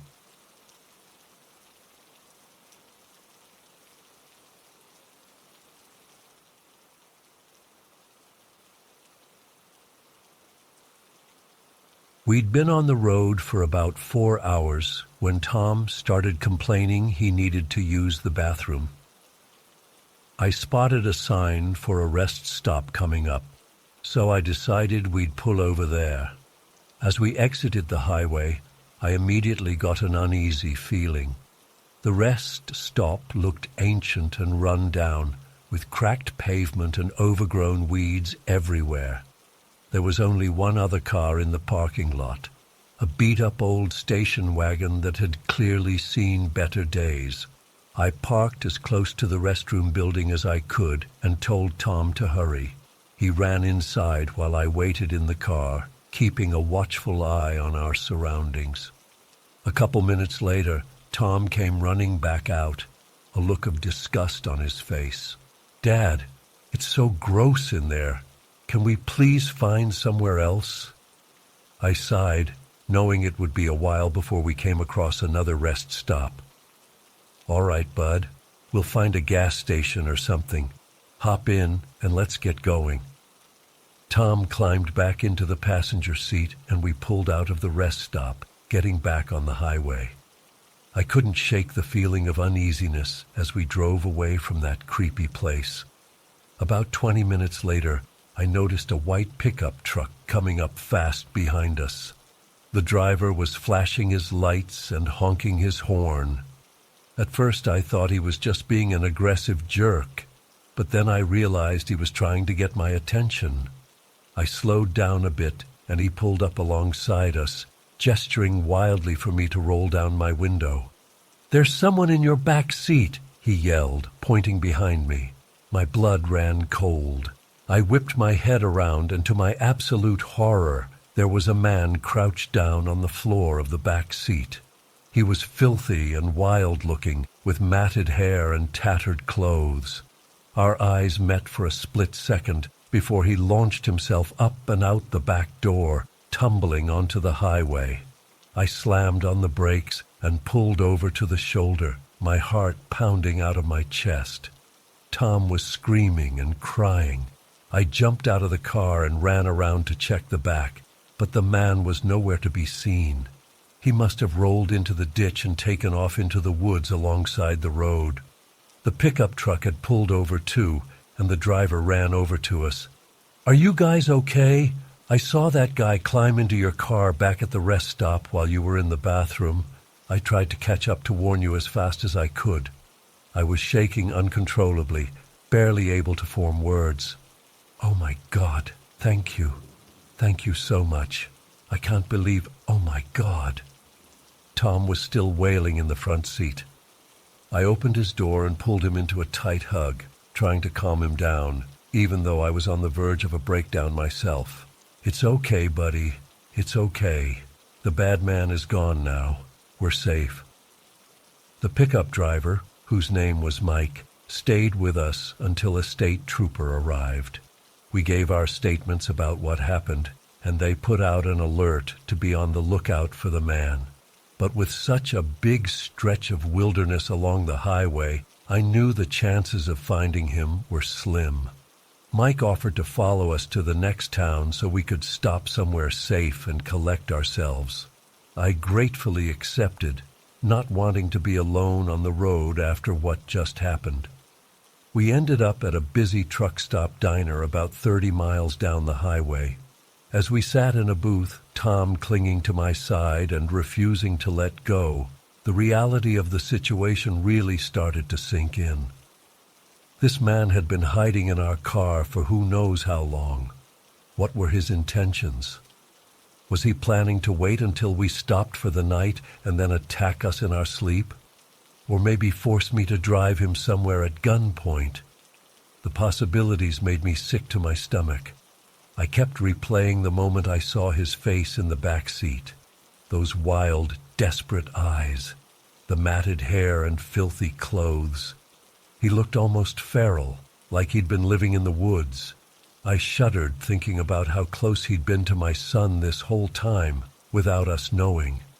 Tom was inconsolable, saying he never wanted to go on a road trip again. I didn't blame him one bit. The poor kid was traumatized. I called my sister and told her what happened, saying we needed to cut our trip short and head home. There was no way we could continue on after this. As we sat in that diner booth, I couldn't stop looking around, paranoid that the man would show up again. Every time the bell above the door jingled as someone walked in, I jumped. The waitress must have thought we were crazy the way we were acting. Mike stayed with us for a while, trying to help calm us down. He said he was a long-haul trucker and had seen some crazy things on the road, but nothing like this. I'll be forever grateful that he was there to warn us. If he hadn't seen what happened and chased us down, I don't even want to think about how things could have ended. After a couple hours, I felt composed enough to get back on the road. Mike gave us his number and told us to call if we needed anything. We thanked him profusely, and then it was time to start the long drive back home. The entire way back, I was a nervous wreck. I kept checking the rearview mirror obsessively, terrified I'd see that man's face pop up in the back seat again. Tom fell into an uneasy sleep, whimpering every so often. I blasted the radio to try and calm my nerves, but nothing helped. When we finally pulled into our driveway late that night, I breathed the biggest sigh of relief of my life. We were home. We were safe. But the ordeal was far from over. Tom had nightmares for weeks afterwards. He refused to get in the car, screaming and crying if I tried to take him anywhere. We ended up in therapy, trying to work through the trauma of what happened. As for me, I haven't been able to shake the feeling of violation and fear. Knowing that man was in our personal space, so close to my child, it haunts me. I've become hypervigilant, always looking over my shoulder and checking locked doors multiple times. I keep wondering, why did he pick our car? Was it random, or had he been watching us? How long was he planning to stay hidden if he hadn't been spotted? The unanswered questions eat away at me. It's been 6 months now, and we're slowly starting to heal. Tom is doing better, though he still gets anxious in cars sometimes. I've installed every security device imaginable in our house and car, but I don't know if I'll ever feel truly safe again. That day on the road in West Virginia changed us forever. It opened my eyes to how quickly life can go from normal to nightmarish in the blink of an eye. I'm beyond thankful that we made it out physically unharmed, but the emotional scars will stay with us for a long, long time. I share this story as a warning to others. Always be aware of your surroundings. Check your car before getting in, even if you've only been away for a few minutes. And if you ever get that gut feeling that something's not right, listen to it. It could save your life. To this day, I wonder what became of that man. Did he make it out of those woods, or is he still out there somewhere? Will he try this again with some other unsuspecting family? I hope and pray that he was caught, but I'll probably never know for sure. All I know is that I'll never look at a rest stop the same way again, and I'll never take my safety or my son's safety for granted. Life is precious and fragile, and it can change in an instant. Hold your loved ones close and always stay vigilant. You never know what dangers might be lurking just out of sight.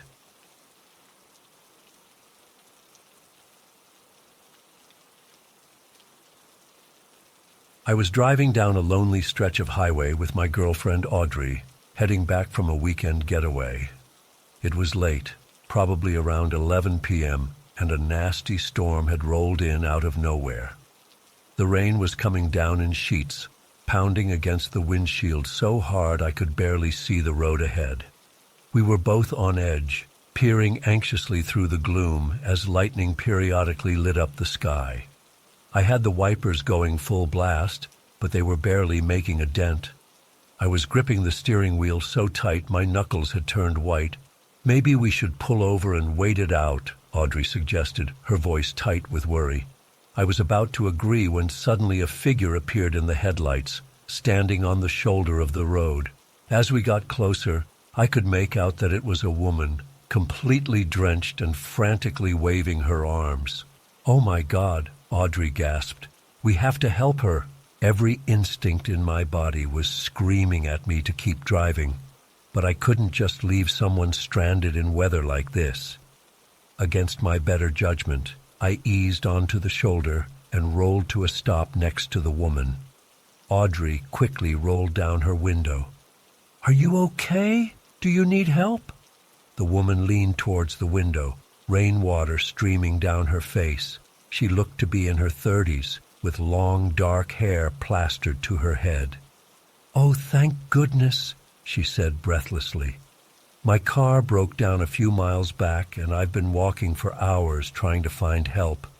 Could you possibly give me a ride to the next town?" I hesitated, alarm bells going off in my head, but Audrey was already opening the back door. "Of course, get in, you must be freezing." The woman climbed into the back seat, soaking wet. "Thank you so much," she said. "I was starting to think I'd be stuck out here all night." As I pulled back onto the road, I caught the woman's eyes in the rearview mirror. There was something unsettling about her gaze, almost predatory. I tried to shake off the feeling, telling myself I was just on edge from the storm. We drove in tense silence for a few minutes, the only sound the pounding of rain and rumble of thunder. I kept glancing in the mirror, growing more uneasy by the second. The woman was eerily still, staring straight ahead with an unnatural intensity.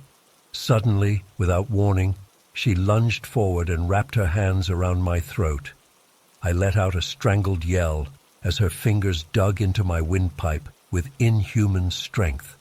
The car swerved wildly as I fought to breathe and maintain control. Audrey screamed, grabbing at the woman's arms. "What are you doing? Stop!" But the woman ignored her, tightening her grip. Black spots danced at the edges of my vision as I gasped for air.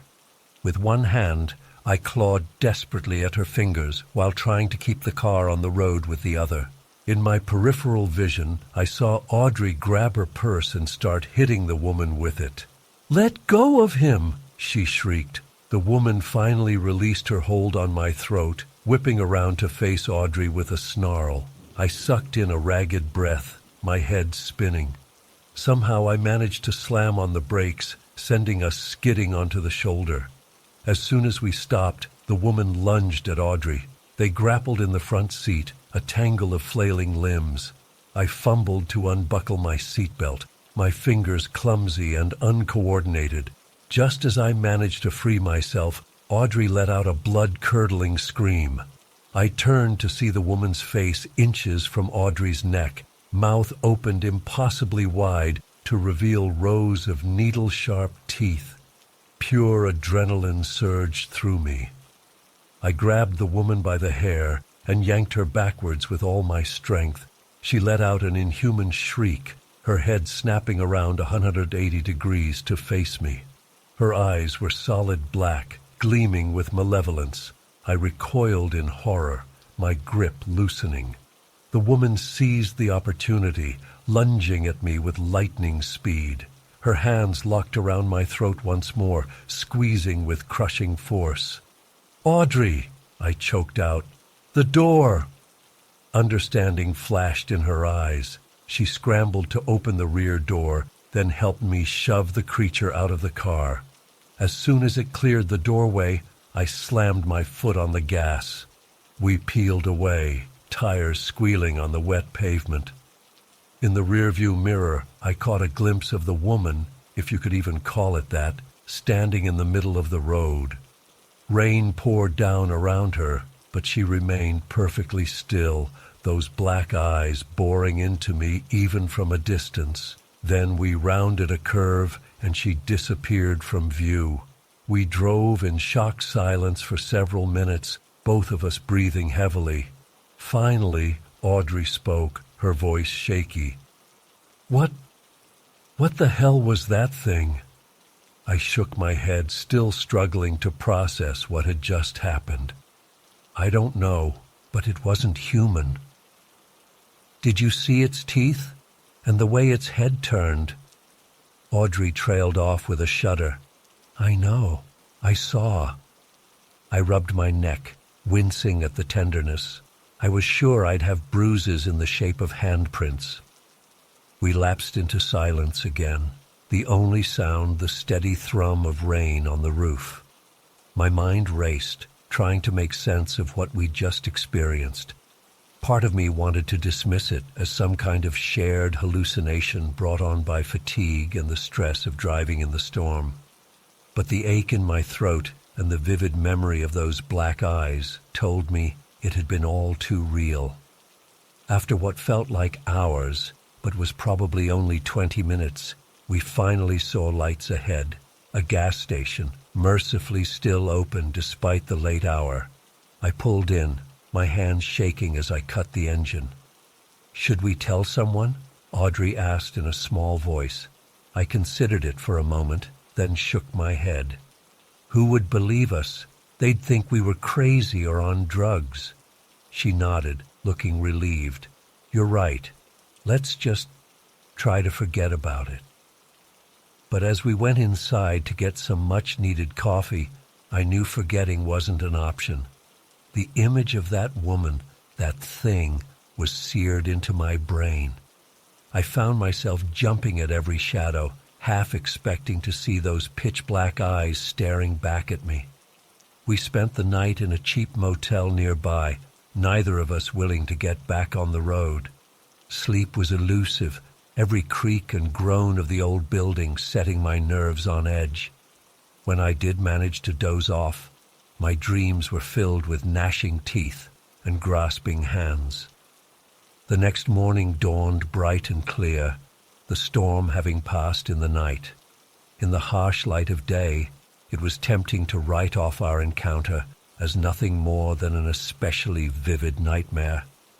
But the bruises on my neck told a different story. As we packed up the car to continue our journey home, Audrey paused, her hand on the door handle. Do you think it's still out there?"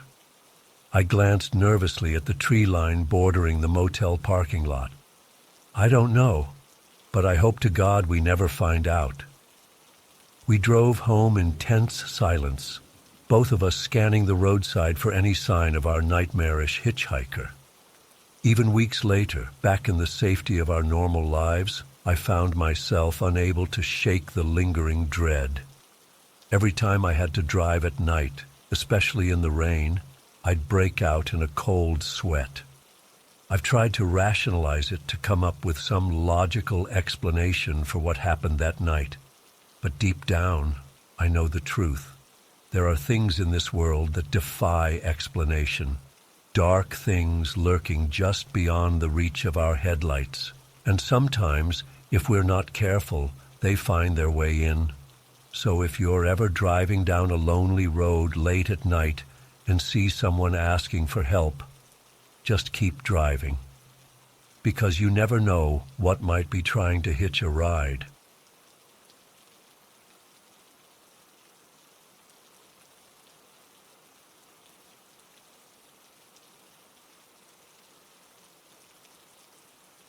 About 3 hours in, I was winding through dense forest on a narrow 2-lane road.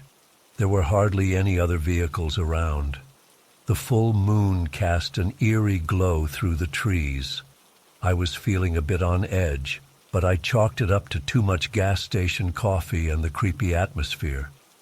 Rounding a bend, my headlights suddenly illuminated something in the road ahead. I slammed on the brakes, tires screeching as I brought the rig to a stop, just yards away from what looked like a strip of nails or spikes stretched across both lanes. My heart was pounding. This was no accident. Someone had deliberately set this up to disable vehicles.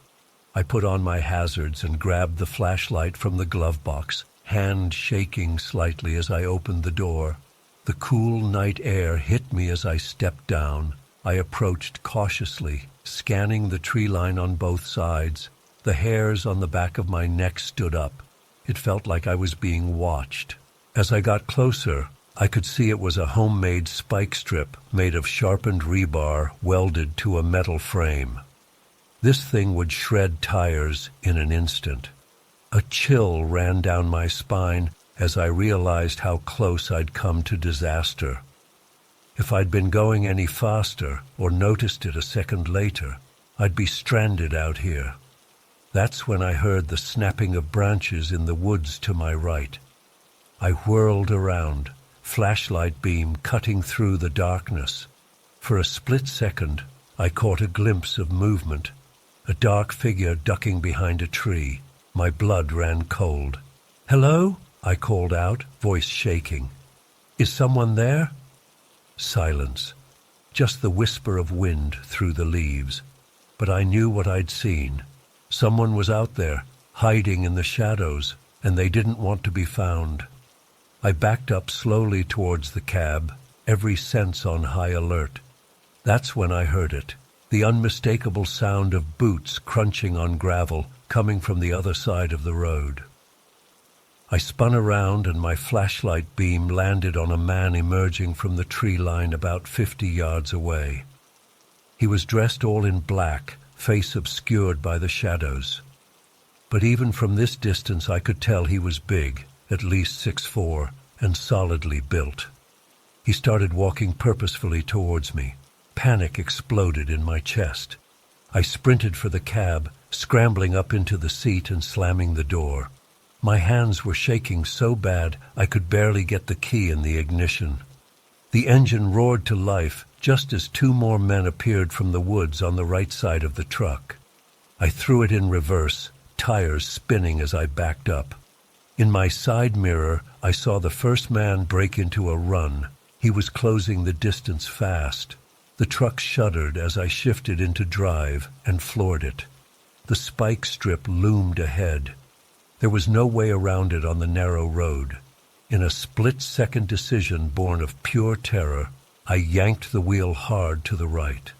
The massive tires dug into the soft shoulder as I steered off the pavement and into the woods. Branches whipped against the windshield as I plowed through the underbrush. The truck bounced and shuddered violently.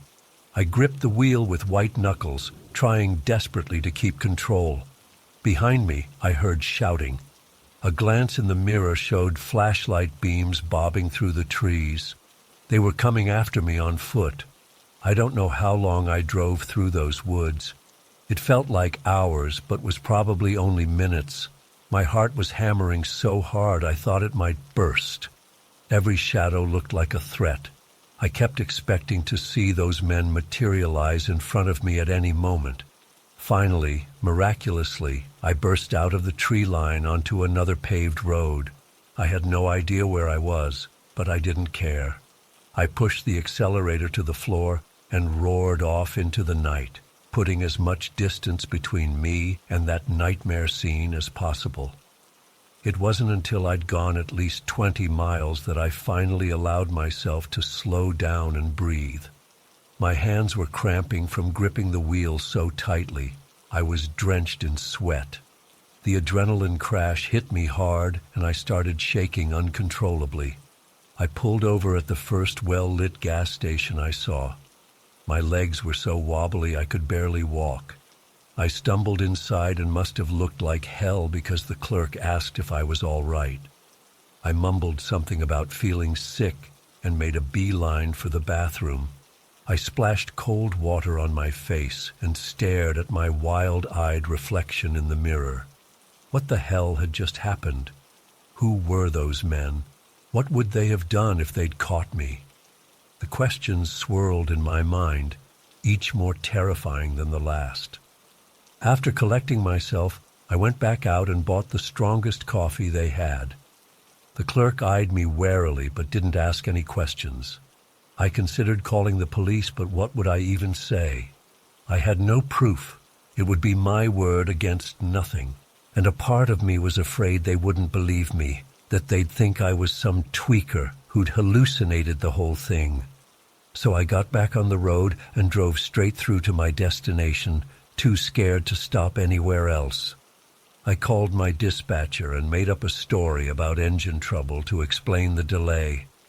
I couldn't bring myself to tell anyone what had really happened. Who would believe it? That was 3 months ago. I haven't driven a truck since that night. I can't bring myself to get behind the wheel. The nightmares are bad enough. I wake up in a cold sweat, heart racing, convinced those men are right outside my bedroom door. But it's the waking hours that are almost worse. Every shadow, every unexpected sound makes me jump. I'm constantly looking over my shoulder, waiting for them to appear. I've tried to rationalize it, to tell myself it was just some messed-up robbery attempt. But deep down, I know it was something worse. The way they moved, the coordination of the trap, the relentless pursuit. It was too organized, too practiced. These weren't just some random criminals. They'd done this before, and they'll do it again. I think about the other drivers out there, the ones who might not be as lucky as I was. How many have fallen victim to that spike strip trap? How many have disappeared on that lonely stretch of road, never to be seen again? The thought keeps me up at night. I know I should report it, try to warn others somehow, but every time I consider it, the fear grips me again. What if they find out? What if they come for me to silence me? So I stay quiet, carrying this secret like a weight around my neck. All I know is that I'll never take another back road as long as I live. And every time I see a big rig rolling down the highway, I say a silent prayer for the driver. Because out there in the darkness on those lonely rural roads, there are predators waiting, and you never know when you might become their next target. At fosa takashai.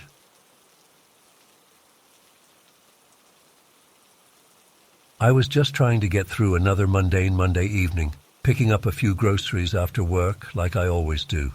The fluorescent lights of Miller's Market cast their usual harsh glow as I grabbed a cart and started down the produce aisle.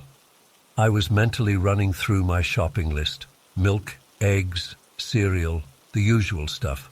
When I first noticed him, he was an older man, probably in his 70s, with wispy white hair and thick glasses. At first glance, there was nothing particularly remarkable about him. But as I examined the apples, trying to find a few without bruises, I felt his eyes on me. When I glanced up, he quickly looked away, pretending to be engrossed in selecting a cantaloupe. I brushed it off and continued shopping, tossing some bananas and a bag of baby carrots into my cart. But as I moved to the next aisle, I realized the old man had followed.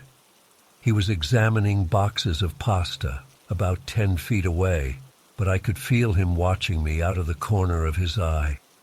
An uneasy feeling started to creep over me. I told myself I was being paranoid.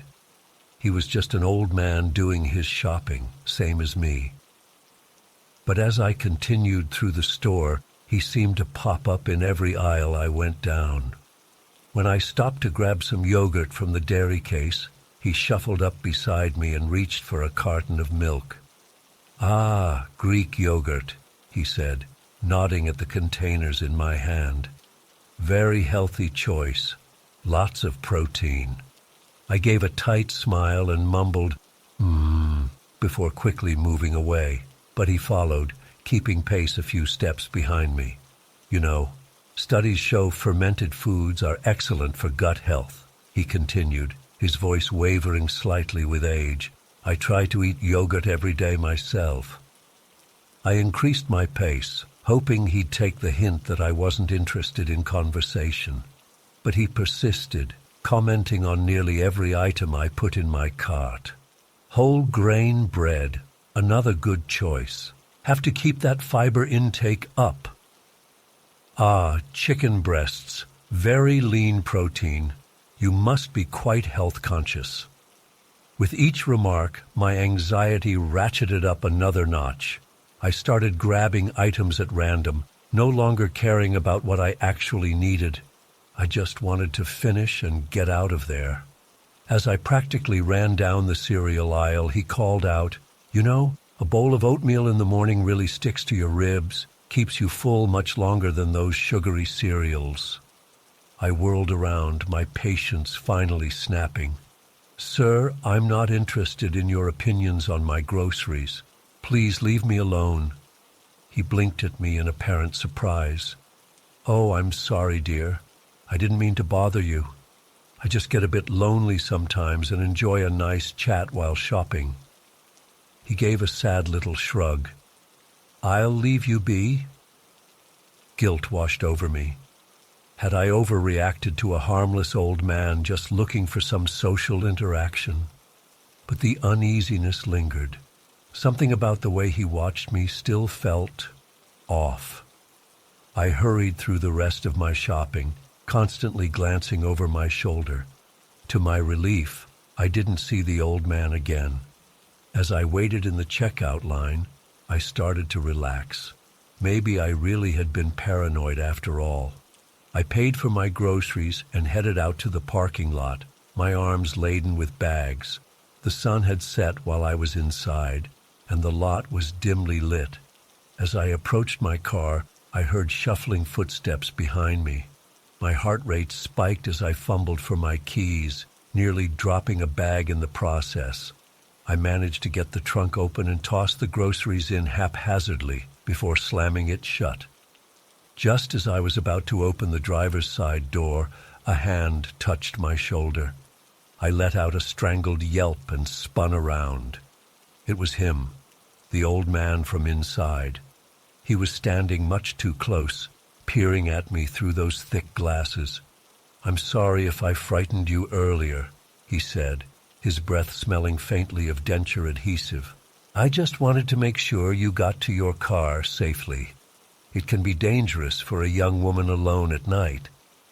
I stammered out a thank you, desperate to end this encounter. He smiled, revealing yellowed teeth. "Well, you have a good night now. Drive safely." I practically dove into my car, locking the doors immediately.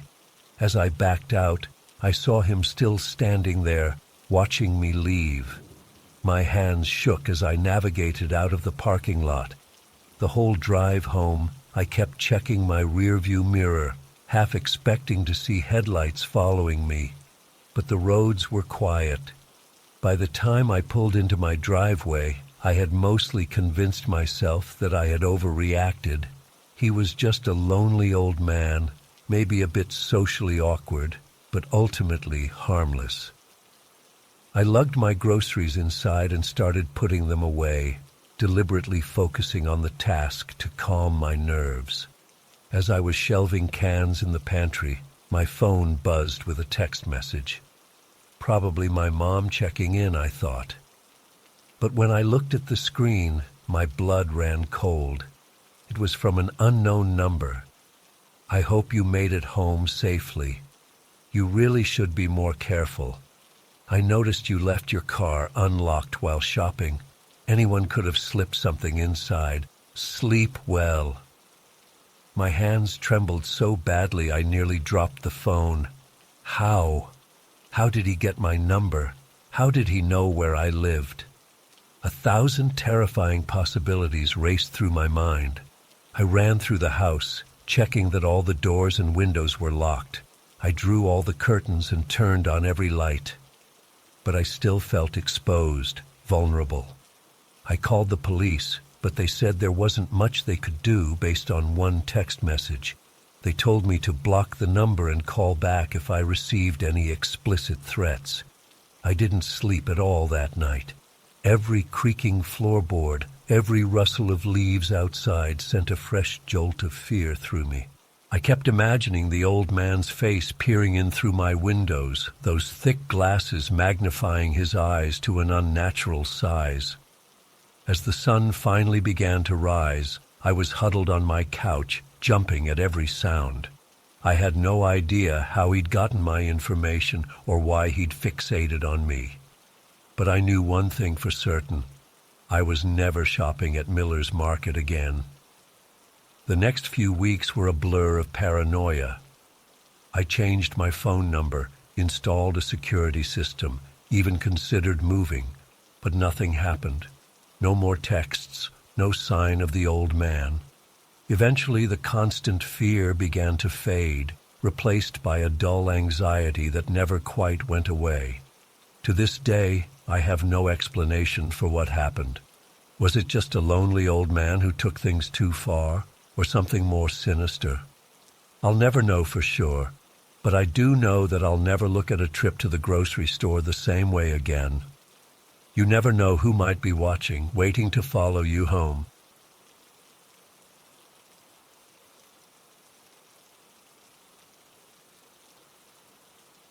That's when I first noticed him. Out of the corner of my eye, I saw a disheveled-looking man shuffling into the store. His clothes were ragged and dirty, his hair a greasy mess. But it was the wild look in his eyes that really caught my attention. He was scanning the store frantically, mumbling to himself.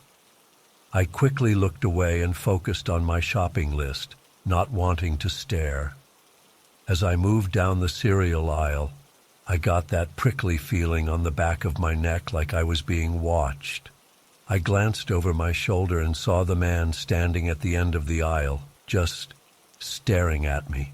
His gaze was so intense it made me shudder. I hurried to grab my cereal and moved on, hoping he was just zoning out and not actually looking at me. But every time I looked up, there he was. Always a few aisles away, but always facing my direction, always staring. I started to get seriously creeped out. I considered saying something to an employee, but I didn't want to overreact if the guy was just socially awkward or something. Still, my heart was racing, and I found myself constantly looking over my shoulder. I decided to just hurry up and get out of there. I speed-walked to the produce section to grab some apples. As I was bagging them up, I heard shuffling footsteps behind me. I whirled around and came face to face with the man. He was only a few feet away, swaying slightly and muttering under his breath. His eyes were locked onto mine with an unsettling intensity. "Can I help you?" I asked, trying to keep my voice steady. He didn't respond, just kept staring and mumbling. I could smell the sour stench of unwashed clothes and body odor. My skin crawled. I stammered out a sorry and practically ran to the next aisle, abandoning my apple bag. At this point, I was in full-on fight or flight mode. I decided to hell with the rest of my list. I was checking out and getting the hell out of there.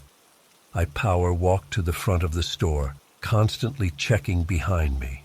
Sure enough, I could see the man following at a distance, weaving between the aisles but always keeping me in sight. I got in line at the only open register, bouncing on my heels impatiently. The bored cashier seemed to be moving in slow motion as she rang up the customer ahead of me. I kept glancing back at the aisles, my anxiety spiking every time I caught a glimpse of the man lurking and staring. Finally, it was my turn. I quickly paid and grabbed my bags, not even bothering with a cart. As I speed-walked to the exit, I heard the cashier call out, "Sir, you need to pay for that." I glanced back and saw the disheveled man had come up to the register. He was holding something, but I couldn't see what. He was agitated, gesticulating wildly, and raising his voice. I didn't stick around to see how it played out. I burst out of the store into the cool night air, fumbling for my keys as I practically sprinted to my car. I kept imagining I could hear footsteps behind me, but I didn't dare look back. I reached my car and scrambled to unlock it, my hands shaking so bad I could barely get the key in. Just as I yanked the door open, I heard a shout from the direction of the store. My blood ran cold as I saw the man come barreling out of the exit, making a beeline straight for me.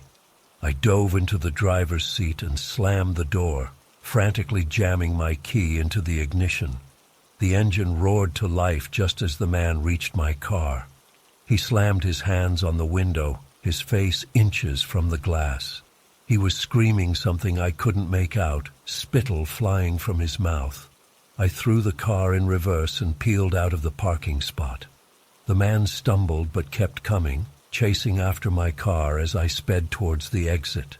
I could see him in my rearview mirror, running and waving his arms wildly. My heart was pounding so hard I thought it might burst out of my chest. I flew out of the parking lot and onto the main road, not even bothering to check for traffic. I just had to get away. I kept checking my mirrors obsessively, terrified I would see headlights following me. Every car on the road seemed suspicious. Was that him? Did he have a car nearby? Was he chasing me? I took a convoluted route home, doubling back and taking random turns to throw off any potential tail. By the time I finally pulled into my driveway, I was a nervous wreck. I sat in my car for several long minutes, scanning the street for any sign of the man. When I finally worked up the courage to go inside, I triple-checked that all the doors and windows were locked. Sleep was impossible that night. Every little sound had me jumping out of my skin. Was that a footstep on the porch? A scratching at the window? I kept replaying the encounter in my mind, analyzing every detail. Why me? What did he want? Was he dangerous or just unstable? The next day, I seriously considered calling in sick to work. The thought of leaving my house filled me with dread. What if he was out there waiting? What if he had somehow followed me home? I knew I was probably being irrational, but I couldn't shake the fear. I did eventually make it to work, though I was a jittery mess all day. I jumped at every unexpected noise and kept thinking I saw the man's face in crowds or passing cars. My coworkers definitely noticed something was off, but I was too embarrassed to explain. That night, I asked a friend to come grocery shopping with me. I felt silly, like a little kid afraid of the dark. But the thought of going back to that store alone made me break out in a cold sweat. My friend was understanding, though I could tell she thought I was overreacting a bit. We didn't see the man at the store, thank God. But I still felt on edge the whole time, constantly scanning for any sign of him. I probably looked like a paranoid mess. I was so tense that when we ran into my neighbor in the frozen foods aisle, I literally yelped out loud. How embarrassing. It's been a few days now, and I'm slowly starting to feel less panicky. I haven't seen any sign of the man around town. I'm trying to convince myself it was just a random one-off encounter with a troubled person, but I can't quite shake the lingering fear. I'm still hyper-vigilant whenever I'm out in public. I've started carrying pepper spray and taking self-defense classes. Sometimes I wonder if I imagined how intense and threatening the whole thing felt. Maybe I built it up in my mind, and he was just a harmless eccentric. But then I remember the wild look in his eyes, the way he relentlessly followed me through the store, how he chased my car, and the fear comes flooding back. I don't know if I'll ever feel totally safe in that grocery store again. I've been driving an extra 15 minutes to shop at a different location. I know it's probably an overreaction, but I can't help it. The memory of that night is seared into my brain. I keep running through what-if scenarios in my mind. What if he had caught up to my car before I could drive away? What if he had managed to follow me home? The possibilities terrify me. I'm so grateful I managed to get away safely, but I can't help wondering about the next person he fixates on. Will they be as lucky? I've thought about reporting the incident to the police, but what would I even say? A creepy guy stared at me in the grocery store. I don't think he technically did anything illegal, and for all I know, he could be a regular in the area that the local cops already know about. Still, I find myself scanning the faces of homeless or disheveled-looking people I pass on the street, half expecting to see him again. Every time I catch a glimpse of someone who looks similar, my heart starts racing. I hate feeling this way, so fearful and distrustful. This one encounter has changed the way I move through the world. I'm trying to get past it and not let fear rule my life. I know the odds of running into him again are slim, but there's a part of me that will always be looking over my shoulder now, wondering if I'm being followed. I guess that's the price of an encounter like this. It shakes your sense of safety in a way that's hard to fully recover from. I hope that with time, the fear and anxiety will fade. But I don't think I'll ever forget that night at the grocery store, or the wild-eyed man who made me feel like prey. It's a chilling reminder that danger can lurk in the most mundane places, and that a routine errand can turn into a nightmare in the blink of an eye.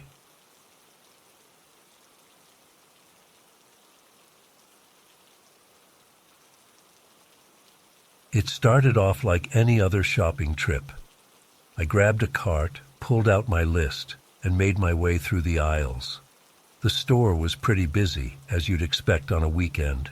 Families with screaming kids, elderly couples debating which brand of prunes to buy, the usual chaos. I was in the produce section, carefully selecting some apples, when I first noticed him. Just out of the corner of my eye, a tall man in a dark coat, standing unnaturally still.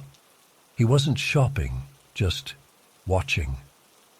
I tried to shake off the uneasy feeling and continued on my way.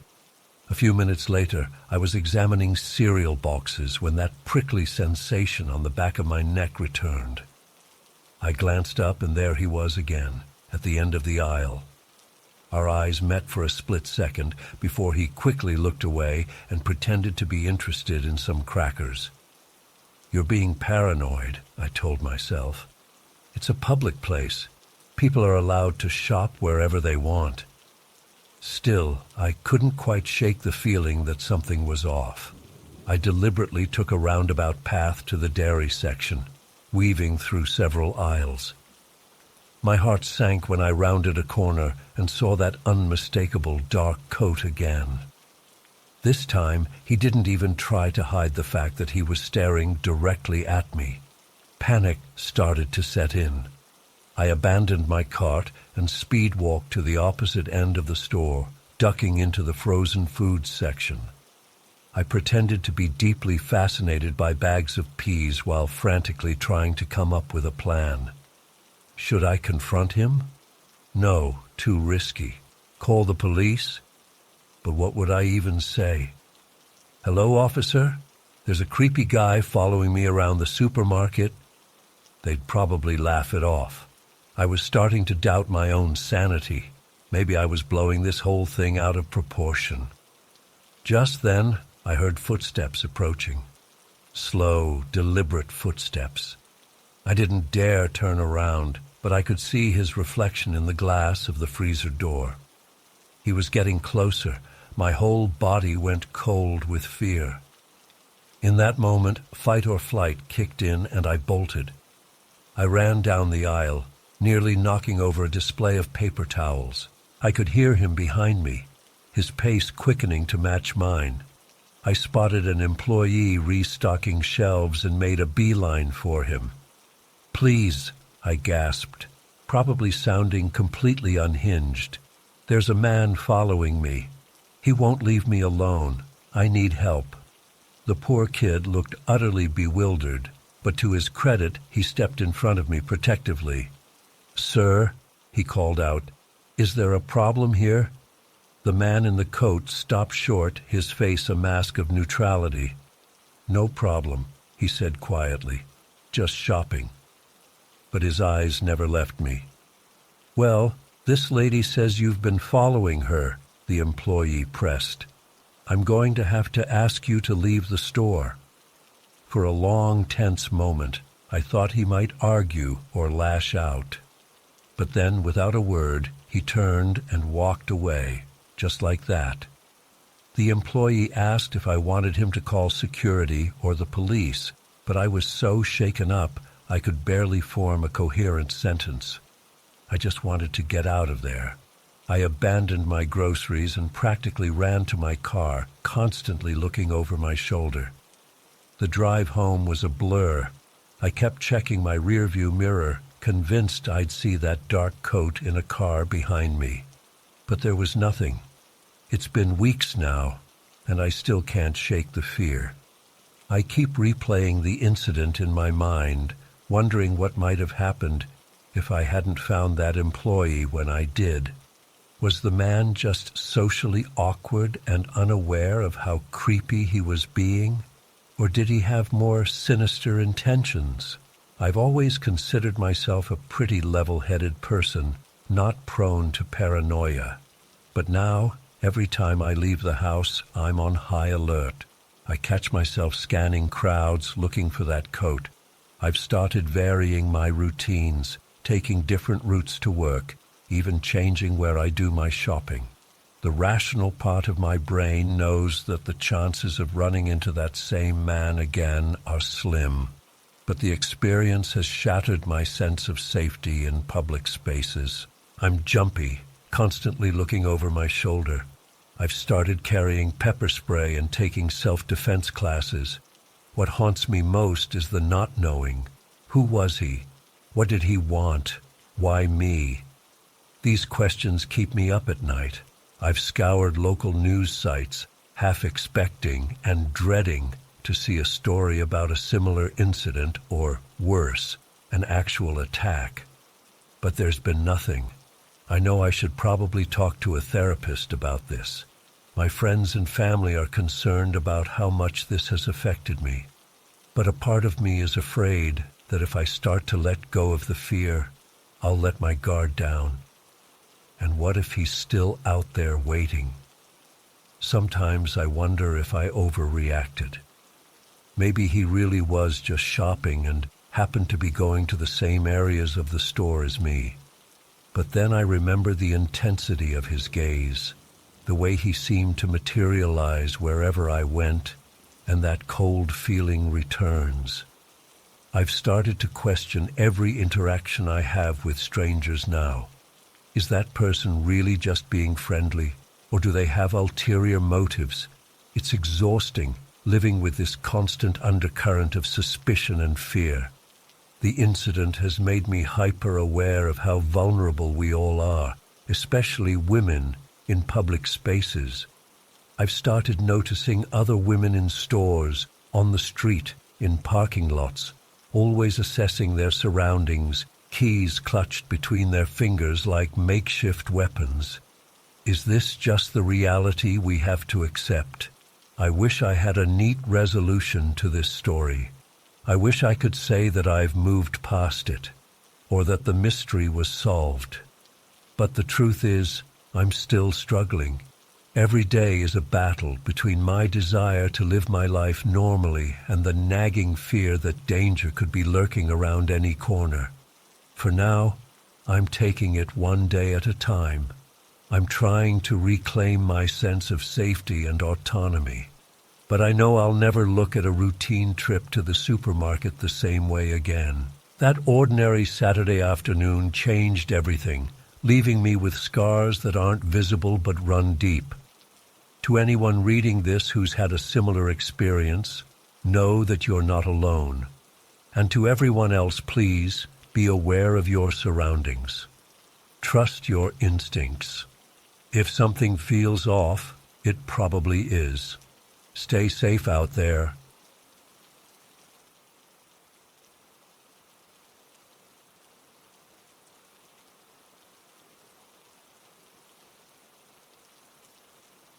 As I rounded a bend, I noticed headlights appear in my rearview mirror. At first, I didn't think much of it, just another car on the road. But as the minutes ticked by, I realized the car behind me was maintaining the exact same distance. No matter how I varied my speed, they stayed right there. A chill ran down my spine. This didn't feel right. I tried to rationalize it. Maybe they were just going to the same area. But something in my gut told me this was different. The hairs on the back of my neck stood up as I gripped the steering wheel tighter. I decided to test my suspicion. At the next intersection, I abruptly turned right without signaling. The car behind me immediately followed suit. My heart started racing. This was no coincidence. Panic began to set in as I realized I was being followed. My mind raced, trying to figure out why. Was it a robber thinking I had cash from deliveries? Some kind of sick game? I had no idea, but I knew I had to lose them. I pressed down on the accelerator, my old sedan protesting as I pushed it to go faster. The headlights behind me grew larger as they sped up too. I took random turns down side streets, trying to shake them, but they stayed right on my tail. In desperation, I veered onto a dirt road leading into the woods. My car bounced and rattled as I sped down the uneven path. Surely they wouldn't follow me here, but to my horror, I saw those headlights still there, growing closer. The dense trees created a tunnel of darkness around me. My hands were sweating as I gripped the wheel, taking sharp turns as fast as I dared. How did they know these back roads so well? It was like they could anticipate my every move. I came to a fork in the road and quickly turned left. In my panic, I didn't notice the "no outlet" sign until it was too late. The road narrowed, eventually ending at an old, abandoned barn. I slammed on the brakes, my tires skidding in the dirt. Terror gripped me as I realized I was trapped. The pursuer's headlights illuminated my car as they pulled up behind me, blocking any escape. I fumbled for my phone with shaking hands, but there was no signal out here.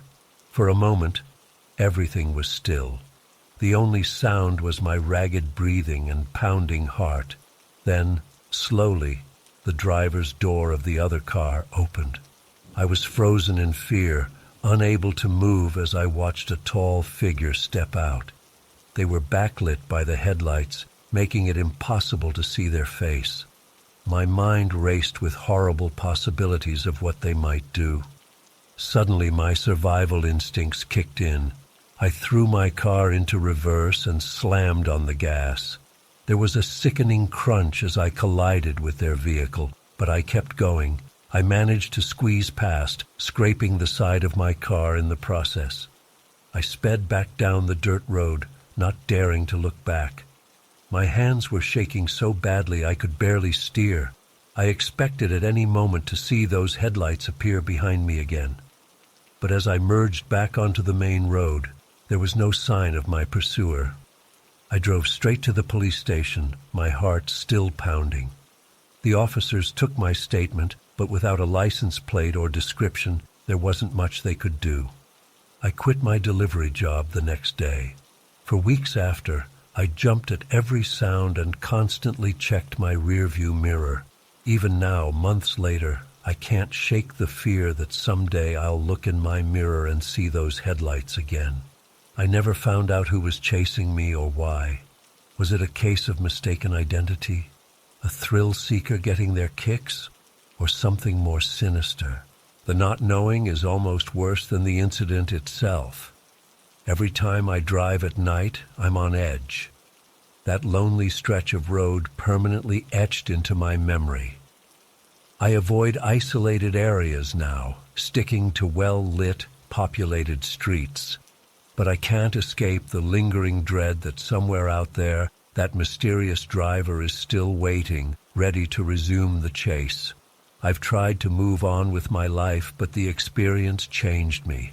I'm more cautious now, always aware of my surroundings. Friends have noticed how jumpy I've become. I haven't told many people the full story. It sounds so unbelievable, like something out of a movie. But I know what happened that night was real. The terror I felt, the desperation as I tried to escape. Those emotions were too visceral to be imagined. Sometimes I wake up in a cold sweat. The image of those ever-present headlights seared into my mind. I've thought about moving to a new city, trying to leave this all behind. But deep down, I know that wouldn't solve anything. The fear would follow me wherever I go. Instead, I'm trying to face it head-on, to reclaim my life. I've started seeing a therapist to work through the trauma. It's helping, slowly but surely. I'm learning coping mechanisms for when the anxiety spikes. But there's still a part of me that wonders if I'll ever truly feel safe again. The rational part of my brain knows the chances of encountering that driver again are slim. But the primal fear that was awakened that night isn't so easily silenced. It's always there, lurking in the back of my mind, especially when I'm alone on the road at night. I've become something of an amateur detective, scouring local news and online forums for any similar incidents. So far, I haven't found anything that matches my experience. In a way, that makes it worse. The idea that I was specifically targeted for some unknown reason. Some days are better than others. I can go about my normal routine, almost forgetting what happened, but then I'll catch a glimpse of headlights in my mirror, or hear a car engine rev behind me, and it all comes rushing back. I know I can't live in fear forever. I'm trying to reclaim my life, one day at a time. But that night changed me in ways I'm still discovering. The world feels less safe, less predictable. I'm more aware of the potential dangers lurking in the shadows. As I write this, I'm still wrestling with whether to share my story more widely. Part of me wants to warn others, to make them aware of the potential dangers out there. But another part worries that putting it out there might somehow invite that mysterious driver back into my life. For now, I'm taking it day by day, learning to trust my instincts, but also not let fear control my life. It's a delicate balance, one I'm still figuring out. But I'm determined not to let that one terrifying night define the rest of my life. If you're reading this and have experienced something similar, know that you're not alone. And if you haven't, cherish the feeling of safety you have. because once it's shattered, it's incredibly hard to piece back together. I don't know if I'll ever get answers about what happened that night. But I do know that I'm stronger for having survived it. Whatever the future holds, I'll face it with the resilience I discovered on that dark, lonely road.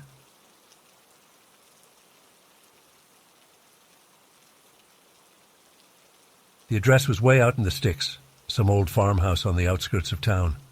I almost declined it, but the tip looked decent, so I figured what the hell. As I cruised down the dark country roads, I started getting an uneasy feeling in the pit of my stomach. There were hardly any other houses around, just fields and forests as far as the eye could see. When I finally pulled up to the address, my headlight illuminated this decrepit old Victorian-style house.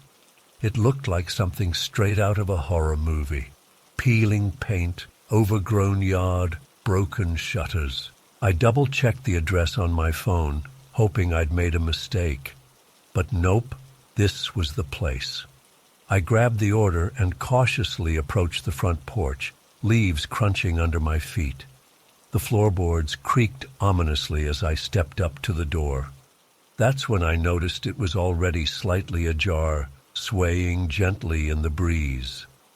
A chill ran down my spine. "Hello?" I called out, knocking hesitantly. No answer. I stood there for a moment, debating what to do.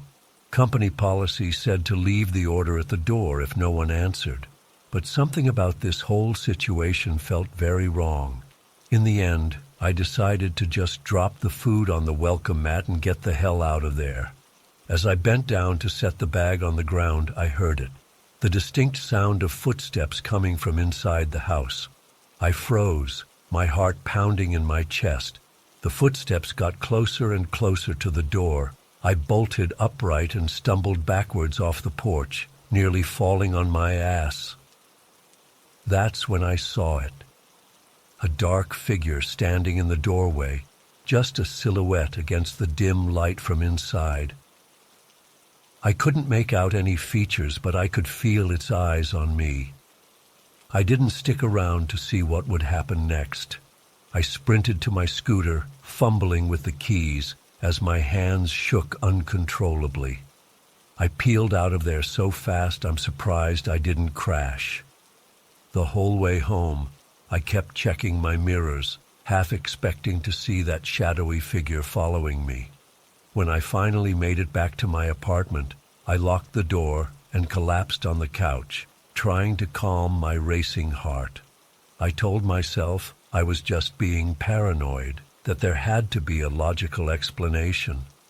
Maybe it was just the homeowner coming to get their food.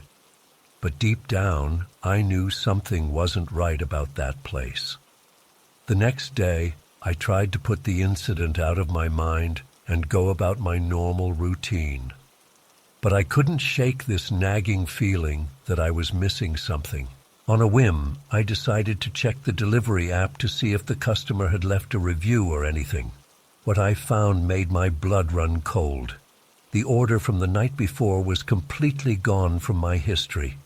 It was like it had never existed. I searched for the address, but nothing came up. I even drove back out to where I thought the house was, but I couldn't find it again. It was like the whole thing had just vanished into thin air. I've racked my brain trying to come up with some kind of explanation, but I'm at a loss. Was it all just some elaborate prank, a glitch in the app, or something more sinister? I don't know, and honestly, I'm not sure I want to know. All I know is that I can't stop thinking about that night. Every time I close my eyes, I see that dark figure standing in the doorway. I hear those footsteps coming closer and closer. Sometimes I wake up in a cold sweat, convinced that someone or something is watching me from the shadows. I quit my delivery job not long after that. I couldn't bring myself to go out to unfamiliar houses at night anymore. Even now, months later, I still get anxious whenever I'm alone in the dark. I find myself constantly looking over my shoulder, half expecting to see that silhouette lurking nearby. I've tried talking to friends about what happened, but they all think I'm making it up or that I imagined the whole thing. Maybe they're right. Maybe my mind was just playing tricks on me that night. But in my heart, I know what I saw was real.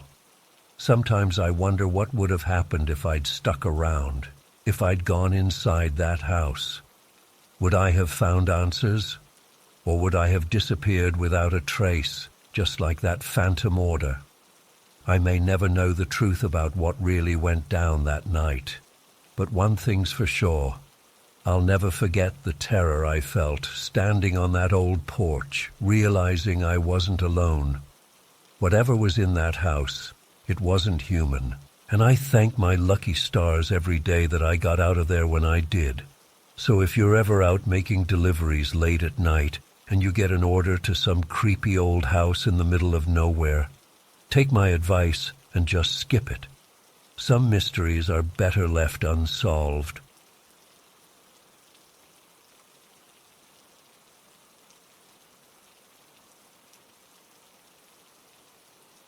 I arrived at Oakwood Gardens just before midnight. The place was dead quiet as I walked up to the main entrance. The lobby had this musty smell, like no one had aired it out in decades. As I headed for the elevator, I noticed the ancient call buttons were cracked and yellowed with age. The elevator creaked and groaned as it slowly carried me up to the third floor. When the doors finally opened, I stepped out into a dimly lit hallway. The wallpaper was peeling in places, and the carpet had definitely seen better days. As I made my way down the hall, my footsteps seemed unnaturally loud in the silence. I found apartment 304 at the end of the hallway. Approaching the door, I immediately sensed something was off. The door was slightly ajar, just a crack, but enough to send a chill down my spine. I hesitated, unsure if I should knock or just leave the food. Taking a deep breath, I decided to follow protocol and knock anyway. "Hello? Food delivery," I called out. No response. The silence from inside the apartment was unsettling. Not a sound, no TV, no footsteps, nothing. I knocked again, a bit louder this time. Still nothing. At this point, my instincts were screaming at me to just leave the food and get out of there. But I had to get a photo of the delivery for the app, so I reluctantly pushed the door open a bit wider. "Hello? I'm leaving your food here," I said, my voice sounding strangely muffled in the stillness. The apartment beyond the door was pitch black. I couldn't make out any details, just an impenetrable darkness that seemed to swallow up the hallway light. My hands shaking slightly, I set the food down just inside the doorway. I quickly snapped a photo with my phone, not even bothering to check if it came out clear. As I turned to leave, a gust of cold air rushed past me from inside the apartment, making me shudder. I hurried back down the hallway, trying to shake off the eerie feeling. Just as I reached the elevator, I heard it. A creaking sound, like floorboards settling. I froze, listening intently. There it was again, the unmistakable sound of footsteps coming from behind me. My heart racing, I slowly turned around. The hallway was empty, but the door to apartment 304 was now wide open. I could have sworn I'd left it only slightly ajar. The darkness beyond the doorway seemed to be watching me, waiting. I jabbed the elevator button repeatedly, willing it to arrive faster. The footsteps were getting closer now, but I still couldn't see anyone in the hallway. Just as the elevator dinged its arrival, I heard a whisper that seemed to come from right beside my ear. "Thank you." I practically dove into the elevator, repeatedly hitting the lobby button. As the doors slowly closed, I caught a glimpse of a pale figure standing in the hallway, right where I had been moments before. The doors shut before I could process what I'd seen. My hands were shaking so badly I could barely unlock my car. I peeled out of the parking lot, not even caring that I was probably speeding. It wasn't until I was several blocks away that I finally allowed myself to breathe normally again. When I got home, I tried to rationalize what had happened. Maybe I was just tired and my imagination was running wild. Yeah, that had to be it. To reassure myself, I decided to check the delivery details in the app. But when I opened the app, my blood ran cold. The delivery to apartment 304 wasn't there. In fact, there was no record of any deliveries I'd made in the past few hours. The photo I'd taken was gone from my phone too. It was like the entire night had been wiped clean. I spent the next few days in a daze, unable to shake the memory of what happened at Oakwood Gardens. I tried to convince myself it was all in my head, but deep down, I knew better. Something inexplicable had occurred that night, something that defied logic and reason. I've driven past Oakwood Gardens a few times since then, always during the day. The building looks normal enough in the sunlight, just an old apartment complex past its prime. But at night, when the shadows grow long and the wind whispers through the trees, I can't help but wonder about apartment 304 and its mysterious occupant. I've thought about quitting my delivery job, but part of me is afraid that if I do, I'll never find out the truth about what happened that night. So I keep working, but I always check the delivery address carefully now. And if an order ever comes through for apartment 304 at Oakwood Gardens, well, let's just say I'll be hitting that decline button faster than you can say ghost. Sometimes, late at night when I'm lying in bed, I swear I can still hear that whispered thank you right next to my ear. It makes me wonder, was I just delivering food that night, or was I delivering something else entirely? And to whom, or what? I don't have any answers, only questions that keep me up at night. All I know is that something happened in apartment 304 that defies explanation. And sometimes, when I close my eyes, I can still see that pale figure standing in the hallway, watching me as the elevator doors closed. I've tried to find information about Oakwood Gardens and its history, hoping to uncover some clues about apartment 304. But it's like the place is a black hole. There's virtually nothing online about it beyond basic real estate listings. No news articles, no ghost stories, nothing. I even went back during the day once, gathering up all my courage to knock on the door of apartment 304. An elderly woman answered, looking perfectly normal and confused by my presence. When I tried to ask about the previous tenant or any strange occurrences, she just shook her head and said she'd lived there for years without incident. But as I was leaving, I noticed something that made my blood run cold. On the corner of her welcome mat, partially hidden, was a food stain. The exact same type of food I had delivered that night. I don't know what to believe anymore. Was it all in my head? A vivid hallucination brought on by lack of sleep and too many late-night shifts? Or did something truly supernatural occur that night in apartment 304? All I know is that I'll never forget the chill that ran down my spine when I heard those footsteps in an empty hallway, or the whispered thank you that seemed to come from nowhere and everywhere at once. Whatever happened that night at Oakwood Gardens, it's changed me forever. I find myself looking over my shoulder more often, especially when I'm out on deliveries at night. I've thought about quitting my job, moving to a new city, trying to put this all behind me. But something keeps me here, keeps me delivering night after night. Maybe it's the hope that I'll finally get some answers. Or maybe, deep down, a part of me is waiting for another delivery to apartment 304, another chance to unravel the mystery. Until then, I'll keep driving through the night, always on edge, always wondering. Because once you've brushed up against something you can't explain, something that shouldn't exist in our rational world. You can never truly go back to the way things were before. The veil has been lifted, and now I see shadows where before there was only light. So if you ever find yourself at Oakwood Gardens, standing in front of apartment 304, take my advice. Don't knock on that door, because you never know who or what might answer.